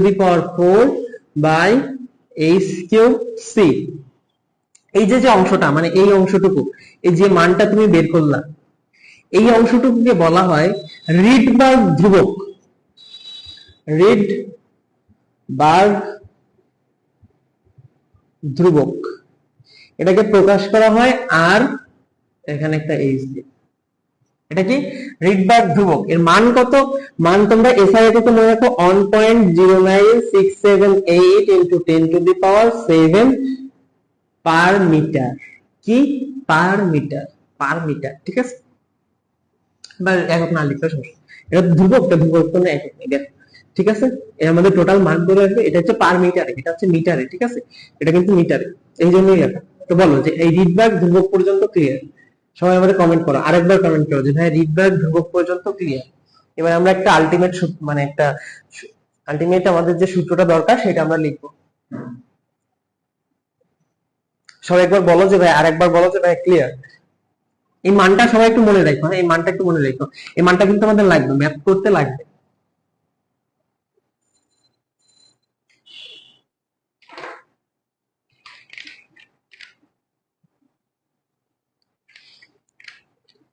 ওকে ক্লিয়ার বলছি। আচ্ছা ঠিক আছে, এবার দেখো আমরা সূত্রটাকে, এটুকু তো লিখছো, আচ্ছা এটা মুছি। এবার সূত্রটাকে আমরা এইভাবে লিখতে পারি, 1/λ সমান সমান z² ইনটু এইটুকু কি বলছি, এইটুকু হচ্ছে আমাদের সেই আর এইচ, তাহলে এখানে লিখতে পারি আর H into 1/n1² minus 1/n2²। এই যে আমাদের এইটাই হচ্ছে আমাদের সেই রিডবার্গের সূত্র, ঠিক আছে। এটা দিয়ে আমরা অনেক ম্যাথ করবো, প্রচুর ম্যাথ করবো এটা দিয়ে, দেখো। এবার আসো, এখানে আমরা এই সূত্রটার পরিচয় লিখি। দেখো এই যে এই 1/λ আমি কি বলে আসলাম একটু আগে, বলতো 1/λ বলছিলাম নিউ বার, মানে তুমি 1/λটা হচ্ছে আমাদের তরঙ্গ সংখ্যা, তরঙ্গ সংখ্যা আমরা বের করলাম কি, তাহলে এই সূত্র দিয়ে, এই সূত্র দিয়ে আমরা জানতে পারি তরঙ্গ সংখ্যা, তরঙ্গ সংখ্যা সূত্র কি এইটা। এখন তোমারে বলছে যে হচ্ছে এইখানে যে যে জিনিসগুলো আছে এগুলো মান দিয়ে বলতেছে যে হচ্ছে তোমার তরঙ্গ দৈর্ঘ্য বের করতে, তাহলে তুমি কি করবা, এই তরঙ্গ সংখ্যা বের করে ওইটারে ইনভার্স করবা, মানে অন দিয়ে ওইটারে ভাগ দিবা, তাহলে কি হবে, আমাদের তরঙ্গ দৈর্ঘ্য বের হয়ে যাবে, ঠিক আছে। ওইটারে আবার উল্টাই দিবা, তুমি যদি এটারে উল্টাই দাও সূত্রটার, মানে 1/z² ইনটু এই করো, তাহলে কি হবে, ল্যামডা বের হবে না, তাহলে ওই সেই জিনিসটা করবা, তরঙ্গ সংখ্যা যদি তুমি 1/, এই জিনিসটা সবাই খেয়াল রাখবা যে তুমি অবশ্যই এইটুকুর মান বের করে ইনভার্স করছো কিনা, ক্যালকুলেটরে ইনভার্স করছো কিনা বা অন বাই এটা দিছো কিনা। যদি তোমার কাছে তরঙ্গ দৈর্ঘ্য চাই আর যদি তরঙ্গ সংখ্যা চাই তাহলে তো এই পর্যন্তই শেষ, কিন্তু তরঙ্গ দৈর্ঘ্য চাইলে অবশ্যই এইটুকু করার পরে তুমি ইনভার্স করছো কিনা এটা খেয়াল রাখবা, নাহলে হয় কি পরীক্ষার সময় তুমি মনে মনে তো জানো যে আমি তো করে দিয়ে আসছি ম্যাথ সুন্দর করে করে দিয়ে আসছি, কিন্তু লাস্টে চাইছে তরঙ্গ দৈর্ঘ্য, করে দিয়ে আসছি তরঙ্গ সংখ্যা, শেষ, অনেক খেলা শেষ। আচ্ছা আসো এবার দেখো, এটা হচ্ছে কি আমাদের পারমাণবিক সংখ্যা, এটা কি রিডবার্গ ধ্রুবক। এবার হচ্ছে এন অন আর এন টু এর গন্ডগোলটা দেখো।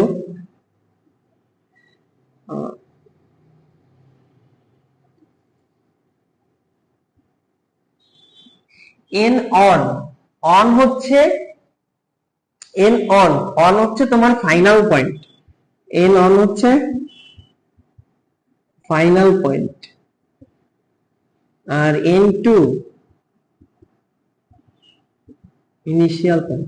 ঠিক আছে, এখন মনে করো তুমি হচ্ছে মতিঝিলতে উত্তরা যাবা, বা হচ্ছে ধরো তুমি তোমার গ্রামের বাড়িতে হচ্ছে তোমার শহরে যেখানে থাকো সেখান থেকে হচ্ছে তুমি তোমার গ্রামের বাড়ি যাবা, তার মানে তোমার কি, তোমার টার্গেট কি, তোমার টার্গেট কি, তোমার টার্গেট হচ্ছে তোমার গ্রামের বাড়ি যাওয়া, বা তুমি তোমার শহর থেকে গ্রামের বাড়িতে গেছো, তো শহর হচ্ছে কি, শহর হচ্ছে তোমার ইনিশিয়াল পয়েন্ট, মানে তোমার শহর হচ্ছে তোমার এন টু, শহর হচ্ছে কি তোমার এন টু, তোমার এন টু হচ্ছে শহর, মানে তুমি এই এন টু থেকে যাত্রা শুরু করছো। আর এন অন কি, এন অন হচ্ছে তোমার ফাইনাল পয়েন্ট, ওটা তুমি জানো, ওটা তুমি জানো যে আমি ওইখানেই যাব, আমি আমার গ্রামের বাড়িতেই যেয়ে পৌঁছাবো। তাহলে এন অন হচ্ছে কি আমাদের ফাইনাল পয়েন্ট, এন টু হচ্ছে ইনিশিয়াল পয়েন্ট। এখন ফাইনাল আর ইনিশিয়াল কি, ধরো ইলেকট্রন এই কক্ষপথ থেকে 1 2 3 তিন থেকে একে আসলো, তিন থেকে একে আসলো, তিন থেকে একে আসলো, ইলেকট্রন তিন থেকে একে আসলো। এখন আমরা বলতো এন অন কত, এন অন কত আর এন টু কত, এন টু কত, এন অন কত আর এন টু কত, এটা আমার একটু জানা, যে ইলেকট্রন তিন থেকে একে আসলো তাহলে এন অন কত এন টু কত, সবাই বলো এন অন কত এন টু কত।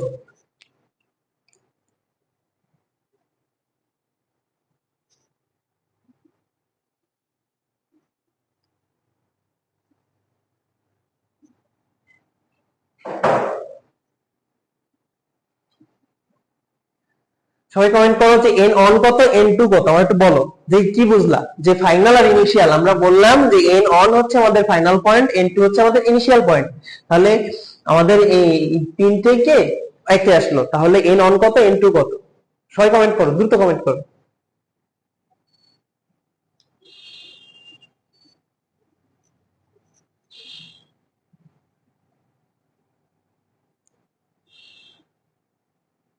কমেন্ট করো, কমেন্ট করো সবাই, দেখবো, না হলে সামনে এগোবো কি করে। করছে, কই আমি তো দেখতে পাচ্ছি না, কি বলতেছে, হ্যাঁ ক্লিয়ার না, এন অন কত আর এন টু কত, এটা কবে, এটা বলতে বলছি, এন অন কত এন টু কত, তিন থেকে একে আসছে, এন টু হচ্ছে তিন, এন টু হচ্ছে তিন আমাদের ইনিশিয়াল পয়েন্ট, এন ওয়ান হচ্ছে এক। আচ্ছা, তার মানে তুমি বুঝতে পারছো, এই বিষয়টা বুঝতে পারছো, ঠিক আছে। তাহলে এন টু কি, এখান থেকে তিন থেকে একে আসলে মানে তিন হচ্ছে আমাদের শুরুর জায়গা, তিন হচ্ছে আমাদের শুরুর জায়গা, এন শুরুর জায়গা কোনটা এন টু, সরি এখানে কি অন লিখে রাখছি, এন টু, ঠিক আছে। এই তিন হচ্ছে আমাদের শুরুর জায়গা, এক হচ্ছে আমাদের শেষ হওয়ার জায়গা, ঠিক আছে। আচ্ছা আসুন, এটা আশা করি বুঝতে পারছি, এন ওয়ান আর এন টু বুঝতে পারছি। এই পর্যন্ত সবার ক্লিয়ার কিনা, এই পর্যন্ত সবার ক্লিয়ার কিনা, সবাই ক্লিয়ার হইলেই আমি এবার হচ্ছে আমাদের লাস্ট জিনিস, যেটা লাস্ট টপিক সেটা যাব।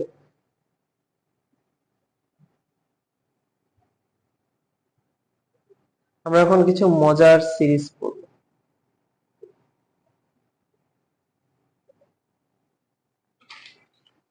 আচ্ছা, সবাই আমার একটু বলো তো যে তোমরা হচ্ছে নোয়াখালীর ভাষা জানো কে কে?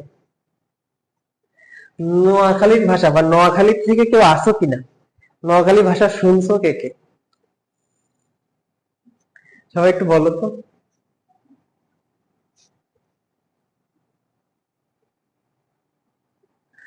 নোয়াখালীর ভাষা শুনছো কে কে, বা জানো কে কে, কেউ জানো? আচ্ছা সেটা মুছি আমরা।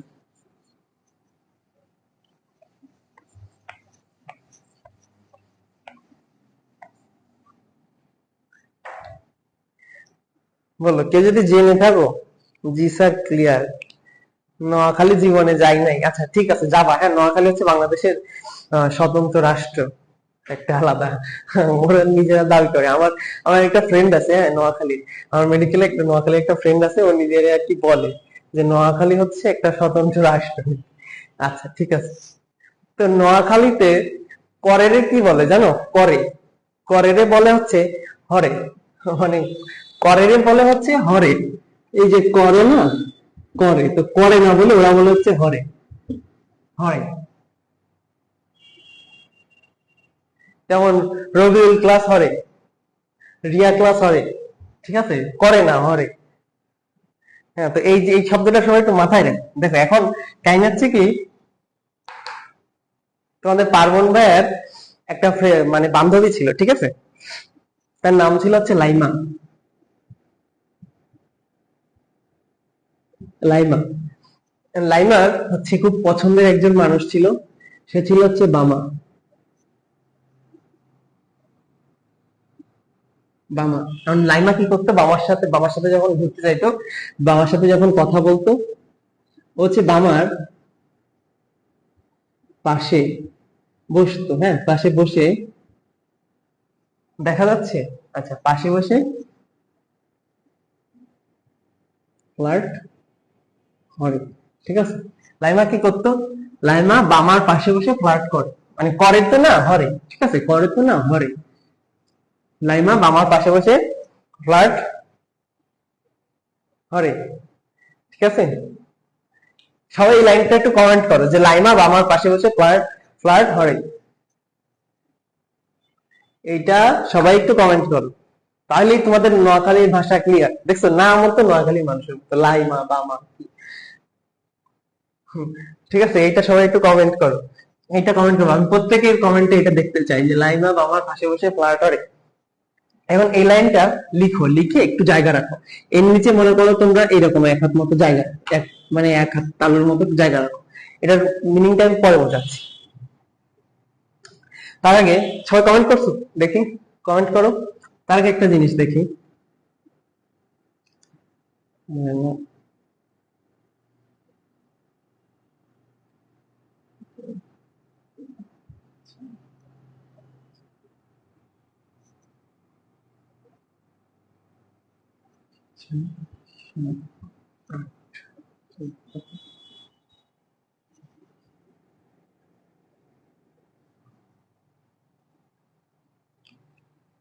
সবাই কমেন্ট করো, দেখি।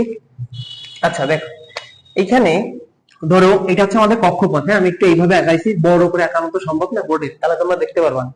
দেখো, এই জন্য আমি এইভাবে আঁকাইছি, তো এটা পূর্ণতাই আছে। দেখো, এটা হচ্ছে আমাদের 1 নম্বর, 2 নম্বর, 3 নম্বর, 4 নম্বর, 5 নম্বর, 6 নম্বর, 7 নম্বর, 8, 9। ঠিক আছে, 9টা আছে কক্ষপথ ধরে নিন।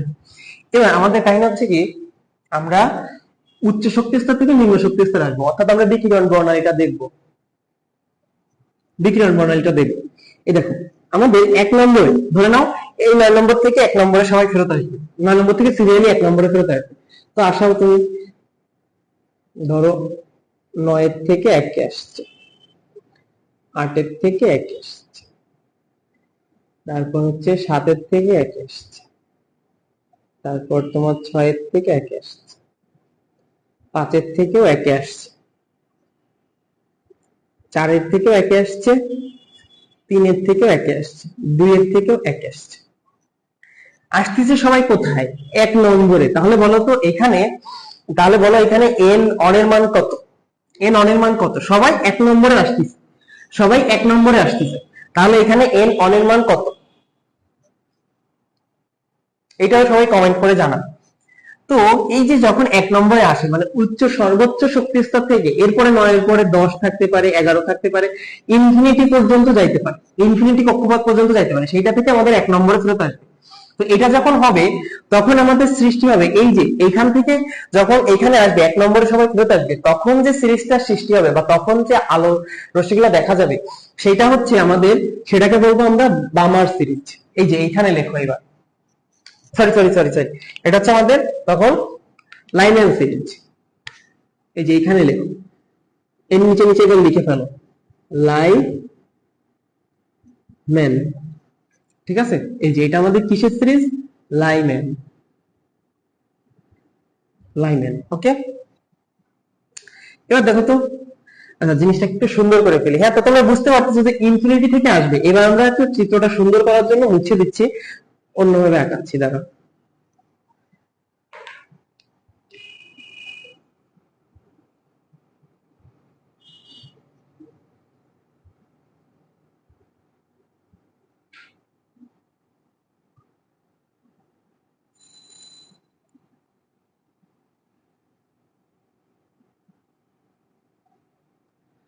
ঠিক আছে, তো ধরো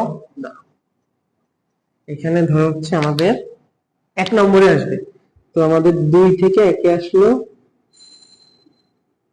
3 থেকে 1-এ আসলো, 4 থেকে 1-এ আসলো। তো আমরা শুধু এই কয়টা আঁকালাম, ঠিক আছে, আর তো 9 থেকে আসতেই পারে। তো এটা হচ্ছে আমাদের কি? লাইম্যান।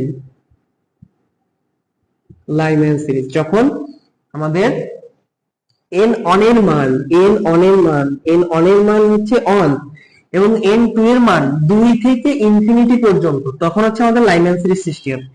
এবার আসো, এবার তোমারটা, তোমার ইলেকট্রন আসতেছে উচ্চ শক্তি স্তর থেকে 2 নম্বরে। 2 আসবে, কিন্তু এক্স্যাক্টলি 2 আসবে। সবাই ধরো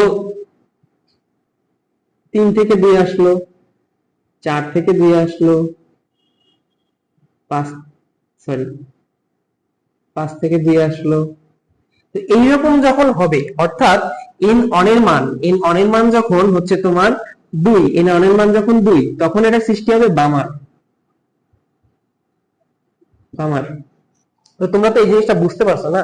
তো এটাকে আমি একটু সোজা চিত্রে আঁকাই, এখানে না হলে লিখতে অসুবিধা হচ্ছে।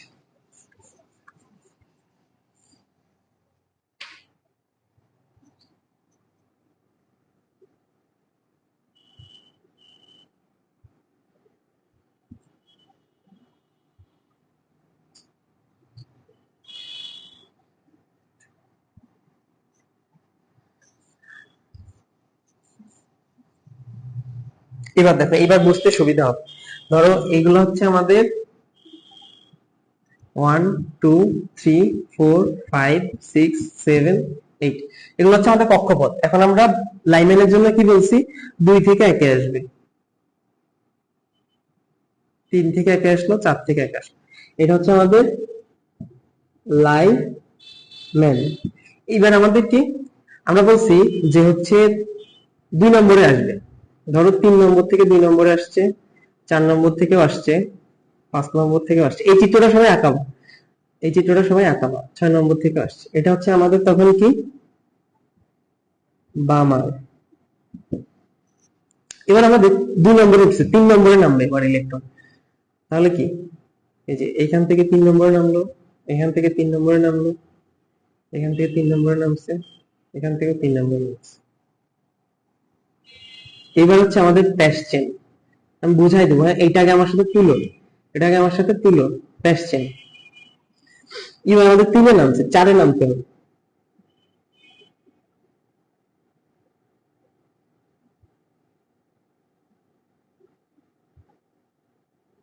4-এ নামলে কি, দেখো আমাদের এন অন মানে আমাদের ফাইনাল ডেস্টিনেশন হচ্ছে 1 নম্বর, 1 নম্বর কক্ষপথ। তখন ফাইনাল ডেস্টিনেশন যদি 1 নম্বর কক্ষপথ হয়, তখন যেখান থেকে আসুক না কেন আমাদের হবে লাইম্যান সিরিজ। এবার ফাইনাল ডেস্টিনেশন যদি 2 নম্বর কক্ষপথ হয়, তখন হবে বামার সিরিজ। ফাইনাল ডেস্টিনেশন যদি 3 নম্বর কক্ষপথ হয়, তাহলে হবে হচ্ছে আমাদের ফাইনাল ডেস্টিনেশন মানে এন অন যদি 3 নম্বর হয়, তখন হবে হচ্ছে প্যাস্টেন সিরিজ। এবার যখন হবে 4 নম্বর, তখন হবে আমাদের ব্র্যাকেট। ঠিক আছে, ব্র্যাকেট। এবার 4 নম্বর তো গেল, 5 নম্বর, তাহলে 4, 5, 6।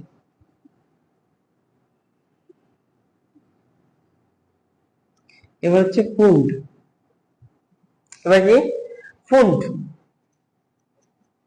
শুনে পড়ো, 5-এর পরে যখন তুমি 6-এ আসবা, এটাকে বলা হচ্ছে হামফ্রিস। হামফ্রিস। ঠিক আছে, এটা হচ্ছে আমাদের সেই সিরিজের চিত্র। ঠিক আছে, লাইম্যান, বামার, প্যাশন, ব্রাকেট, ফুন্ড, হামফ্রিস। এবার দেখো, লাইম্যান, বামার, বামারি, বামার সিরিজ। পাশে প্যাশন, বসে ব্রাকেট, ফ্লার্ট পুন্ড ঘরে হামফ্রিস। ঠিক আছে, বুঝছো এটা কেন লিখছিলাম? এবার মিনিংটা কিন্তু বলে দিলাম। সবাই বলো যে এইটুকু ভাইয়া বুঝছি, এইটুকু ভাইয়া বুঝছি। এবার দেখো এখানে আরো কিছু বোঝার জিনিস আছে। এখানে আমরা কি করছি, এক একটা কক্ষপথে মানে আমাদের এই যে এই মানগুলা হচ্ছে এই যে এটা নাম দিছে, এইটা লাইম্যানের জন্য এখানে লিখো n1 is equal to 1 কমা দিয়ে লিখো n2 is equal to 2 3 4 dot dot infinity. ঠিক আছে, বামারের জন্য সেম ভাবে n1 is equal to কয় নম্বরের নাম দিছে? 2 নম্বরে। আমাদের ফাইনাল ডেস্টিনেশন হচ্ছে 2, তাহলে n এর মান 2 আর n2 এর মান 2 এর পরে কত থেকে নামতে পারে? সর্বনিম্ন কত থেকে নামতে পারে? 3 থেকে। তাহলে সরি 3 4 5 তারপর ডট ডট ইনফিনিটি। প্যাশনের জন্য সেম ভাবে n1 is equal to 3 n2 is equal to, তাহলে যখন n নামবে 3 তে তাহলে সর্বনিম্ন কোথা থেকে নামতে পারে? 4 থেকে। যেহেতু নামবেই সে 3 তে, তার নিচে না, নামবেই 3 তে, তাহলে 4 থেকেই নামতে পারে সর্বনিম্ন। তাহলে n2 এর মান 4 থেকে শুরু হবে, 4 5 ডট ডট ডট ইনফিনিটি। ব্র্যাকেটেও সেম। এবার তোমরা ব্র্যাকেটের ক্ষেত্রে n1 আর n2 এর মানটা বলো। ব্র্যাকেটের ক্ষেত্রে n1 আর n2 এর মান বলো। আমরা ক্লাসের প্রায় শেষের পথে তোমরা ব্র্যাকেটের ক্ষেত্রে n1 আর n2 এর মান বলো। এখানে কিছু ঝামেলা হয়, কিছু ভাষাগত ঝামেলা হয় প্রশ্নে, সেটা দেখাই আমরা ক্লাসটা শেষ করব। সবাই বলো যে n1 আর n2 এর কাহিনী বুঝছো? n1 n2 এর কাহিনী বুঝছো, আর হচ্ছে এইখানে n1 আর n2 এর কাহিনী বুঝছো, আর এই সিরিজগুলো ক্লিয়ার। এটা কখন হয়? যখন ধরো একটা হাইড্রোজেন পরমাণুকে তুমি উত্তপ্ত করলা, উত্তপ্ত করে হাইড্রোজেন পরমাণুর ইলেকট্রনটা ধরো তোমার 8 নম্বরে চলে গেছে, 8 নম্বর কক্ষপথে চলে গেছে। এখন 8 নম্বর কক্ষপথে যাওয়ার পর ও তো বেশিক্ষণ ওই শক্তি নিয়ে থাকতে পারবে না। ও কি করবে? ওই শক্তিটা দ্রুত ছেড়ে দেবে। 8 নম্বর থেকে সে ডুব করে হচ্ছে তোমার 6 নম্বরে নেমে আসবে। 6 নম্বরে নেমে আসলে তখন কি তৈরি হবে? Humphreys series. 6 নম্বরে যখন আসবে তখন হচ্ছে হামফ্রিস। এবার ও 6 নম্বরে না যে হচ্ছে তোমার 5 নম্বরে আসলো, তাহলে কি হবে? তখন হচ্ছে পুন্ডের সিরিজ তৈরি হবে, পুন্ড সিরিজ। আচ্ছা ঠিক আছে, ও হচ্ছে শক্তি ছেড়ে ও কোথায় আসলো? 4 এ আসলো। 4 এ আসলে ব্র্যাকেট তৈরি হবে, ব্র্যাকেট সিরিজ। এবার 4 এ না যে ও 3 এ গেছে, 3 এ গেলে প্যাশচেন, 2 এ গেলে বামার, 1 এ গেলে লাইম্যান। এখন চলো, এখন বলো যে এটা ক্লিয়ার, n1 n2 এর মান ক্লিয়ার। এবার দেখো, এখন আমাদের আরেকটা কাহিনী হচ্ছে কি, এখানে তুমি যখন লাইম্যান, আমরা আলোর মানে কি বলে ওইটাকে, হচ্ছে তোমার বর্ণালীর একটা আছে, রেখা আছে, বা ওই যে আমাদের সংখ্যা রেখা যেরকম ওই রকম আছে। ধরো এই যে হচ্ছে আমাদের দৃশ্যমান, এটা হচ্ছে আমাদের দৃশ্যমান, এটুকু হচ্ছে আমাদের দৃশ্যমান অঞ্চল। দৃশ্যমানে কি দিয়ে তৈরি? দৃশ্যমান শুরু হয় কি? বেনি আসহ কলা। আমরা 7টা রং জানি না, বেনি আসহ কলা। তো এর শুরুর কালার হচ্ছে বেগুনি আর শেষের কালার হচ্ছে লাল, তাই জানি না? তো শুরুর কালার বেগুনি, বেগুনির আগে আসে অতি বেগুনি, ঠিক আছে? বেগুনির আগে আসে কি? অতি বেগুনি রশ্মি। আর এটা হচ্ছে বেনি, এটা তো দৃশ্যমান, ঠিক আছে? আর লালের পরে আসে হচ্ছে অবলোহিত, ঠিক আছে? লালের পরে আসে অবলোহিত, লালের পরে কি? অবলোহিত, অতি বেগুনি আর অবলোহিত। বেগুনির আগে আসে অতি বেগুনি, লালের পরে আসে অবলোহিত। এখন আমাদের এই যে বামার, তোমরা যে বামারটা পাচ্ছ, এই বামারের যে সিরিজটা তৈরি হবে, এইটা হবে হচ্ছে দৃশ্যমান, অর্থাৎ 2 নম্বর কক্ষপথে যদি কোনো ইলেকট্রন আসে, তার থেকে যে তরঙ্গগুলো তৈরি হবে বা যে আলোটা তৈরি হবে, সেটা তোমার চোখে দৃশ্যমান, তুমি এটা দেখতে পারবা, ঠিক আছে? ওটা তুমি দেখতে পারবা। এখন কি বলছি, তাহলে দৃশ্যমানের আগে আছে কি? দৃশ্যমানের আগে কি শুরু হচ্ছে? অতি বেগুনি। তাহলে লাইমা কি?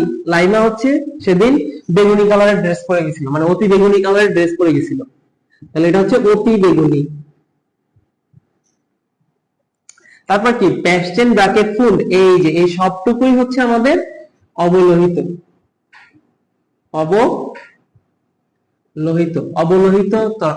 আর অবলোহিত অঞ্চলে তরঙ্গ দৈর্ঘ্যের মধ্যে পড়ে, ঠিক আছে? তো জিনিসগুলো একটু লিখে নাও। লাইম্যান কি? অতি বেগুনি, বামার কি? দৃশ্যমান, এরপরে যা আছে সব অবলোহিত, ঠিক আছে? এটা কিন্তু ম্যাথ কোশ্চেন আসছিল, মানে মেডিকেল অ্যাডমিশন টেস্টে আসছিল যে নিচের কোন সিরিজটি দৃশ্যমান অঞ্চলের মধ্যে পড়ে।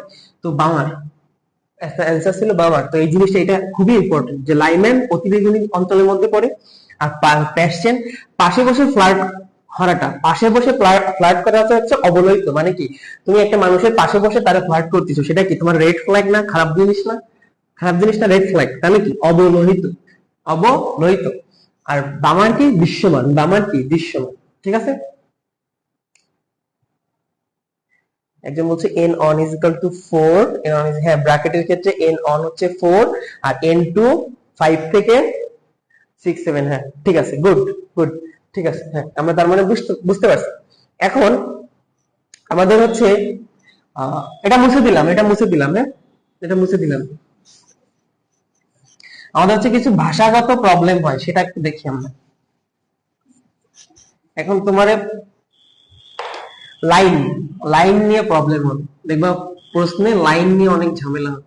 আচ্ছা তোমাদের এই যে জিনিসটা আমি এতক্ষণ বোর্ডে আঁকায় আঁকায় দেখাইলাম, তো এইটা না খুব সুন্দর একটা তোমার অ্যানিমেটেড অ্যানিমেশন দিয়ে দেখানো যায় যে আসলে কিভাবে কত থেকে কততে গেলে হচ্ছে দেখানো যায়। তো এইটা আমি একটু রেকর্ড করে একটা ভিডিও ক্লাস আকারে, ছোট একটা ক্লাস আকারে তোমাদেরকে আমি দেখাই দিব, ঠিক আছে। ওটা আমি আপলোড করে দিব, আজকে রাতেই চেষ্টা করবো আপলোড করে দিই। দেখো এখানে একটা হেডিং দাও লাইন, মানে লাইন সংক্রান্ত সমস্যা। সমস্যা আগে লাইন আঁকায়নি, 1 2 3 4 5 6 7, 7টা আঁকাইলাম মনে করো। এখন তোমারে বললো হচ্ছে বামার সিরিজের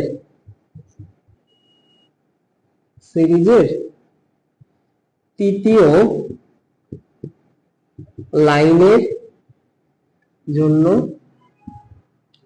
তরঙ্গ দৈর্ঘ্য, বামার সিরিজের তৃতীয় লাইনের জন্য তরঙ্গ দৈর্ঘ্য, ঠিক আছে। এখন ঝামেলা, বামার সিরিজের আবার তৃতীয় লাইন, কেমন একটা কথা না?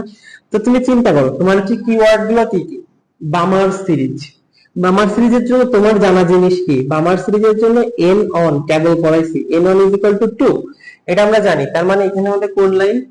এই লাইনটা বামার সিরিজ। এখন বলছে তৃতীয় লাইন আসবে এইখানে, আসবে এইখানে, এরপরে তৃতীয় লাইন, তাহলে কি বলো? উপরের দিকে যাবা, যখন এরকম বলবো ওই সিরিজের ফাইনাল ডেস্টিনেশনে থেকে তুমি উপরের দিকে বলবা কত নাম্বার লাইন বলছে, 1 number 2 number 3 number, 1 number 2 number 3 number, ঠিক আছে পাইছো?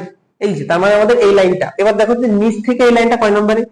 1 2 3 4 5, এই যে 5 নম্বর, ঠিক আছে। তো এইটা হচ্ছে আমাদের বামার সিরিজের লাইনটা, হচ্ছে আলটিমেট ডেস্টিনেশন আছে এইটা।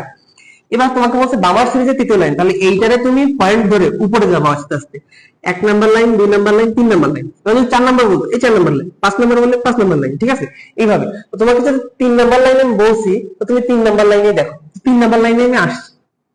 আসার পর আমার এখানে এটা কেন বলছে, এই কথাটা বলছে হচ্ছে তুমি n2 এর মানটা বের করতে পারো, n2 এর মানটা বের করতে পারো। তো n2 কি হবে? আমাদের ফাইনাল ডেস্টিনেশন, মানে হচ্ছে না আমাদের ইনিশিয়াল পয়েন্ট থেকে ফাইনালে যেখানে আসবে সেটা। তো এখানে n2 এর মান যদি তুমি বলো যে হচ্ছে বামার সিরিজের জন্য, আমরা অনেকে কি করি, এইটার ধরি 2, তারপর বলবেন 1 2 3, তাহলে n2 হচ্ছে 3 হইলো। 3 কত? 3 মানে কত? 3 নাম্বার কক্ষপথ। 3 যদি তুমি n2 বলো তাহলে 3 নাম্বার কক্ষপথ। দেখো 3 নাম্বার কক্ষপথ কোনটা? 1 2 না 1 2 3, এই দেখো এইটা হচ্ছে 3 নাম্বার কক্ষপথ, কিন্তু তুমি হিসাব করে পাইছো কি এইটা, তাহলে কি হইলো?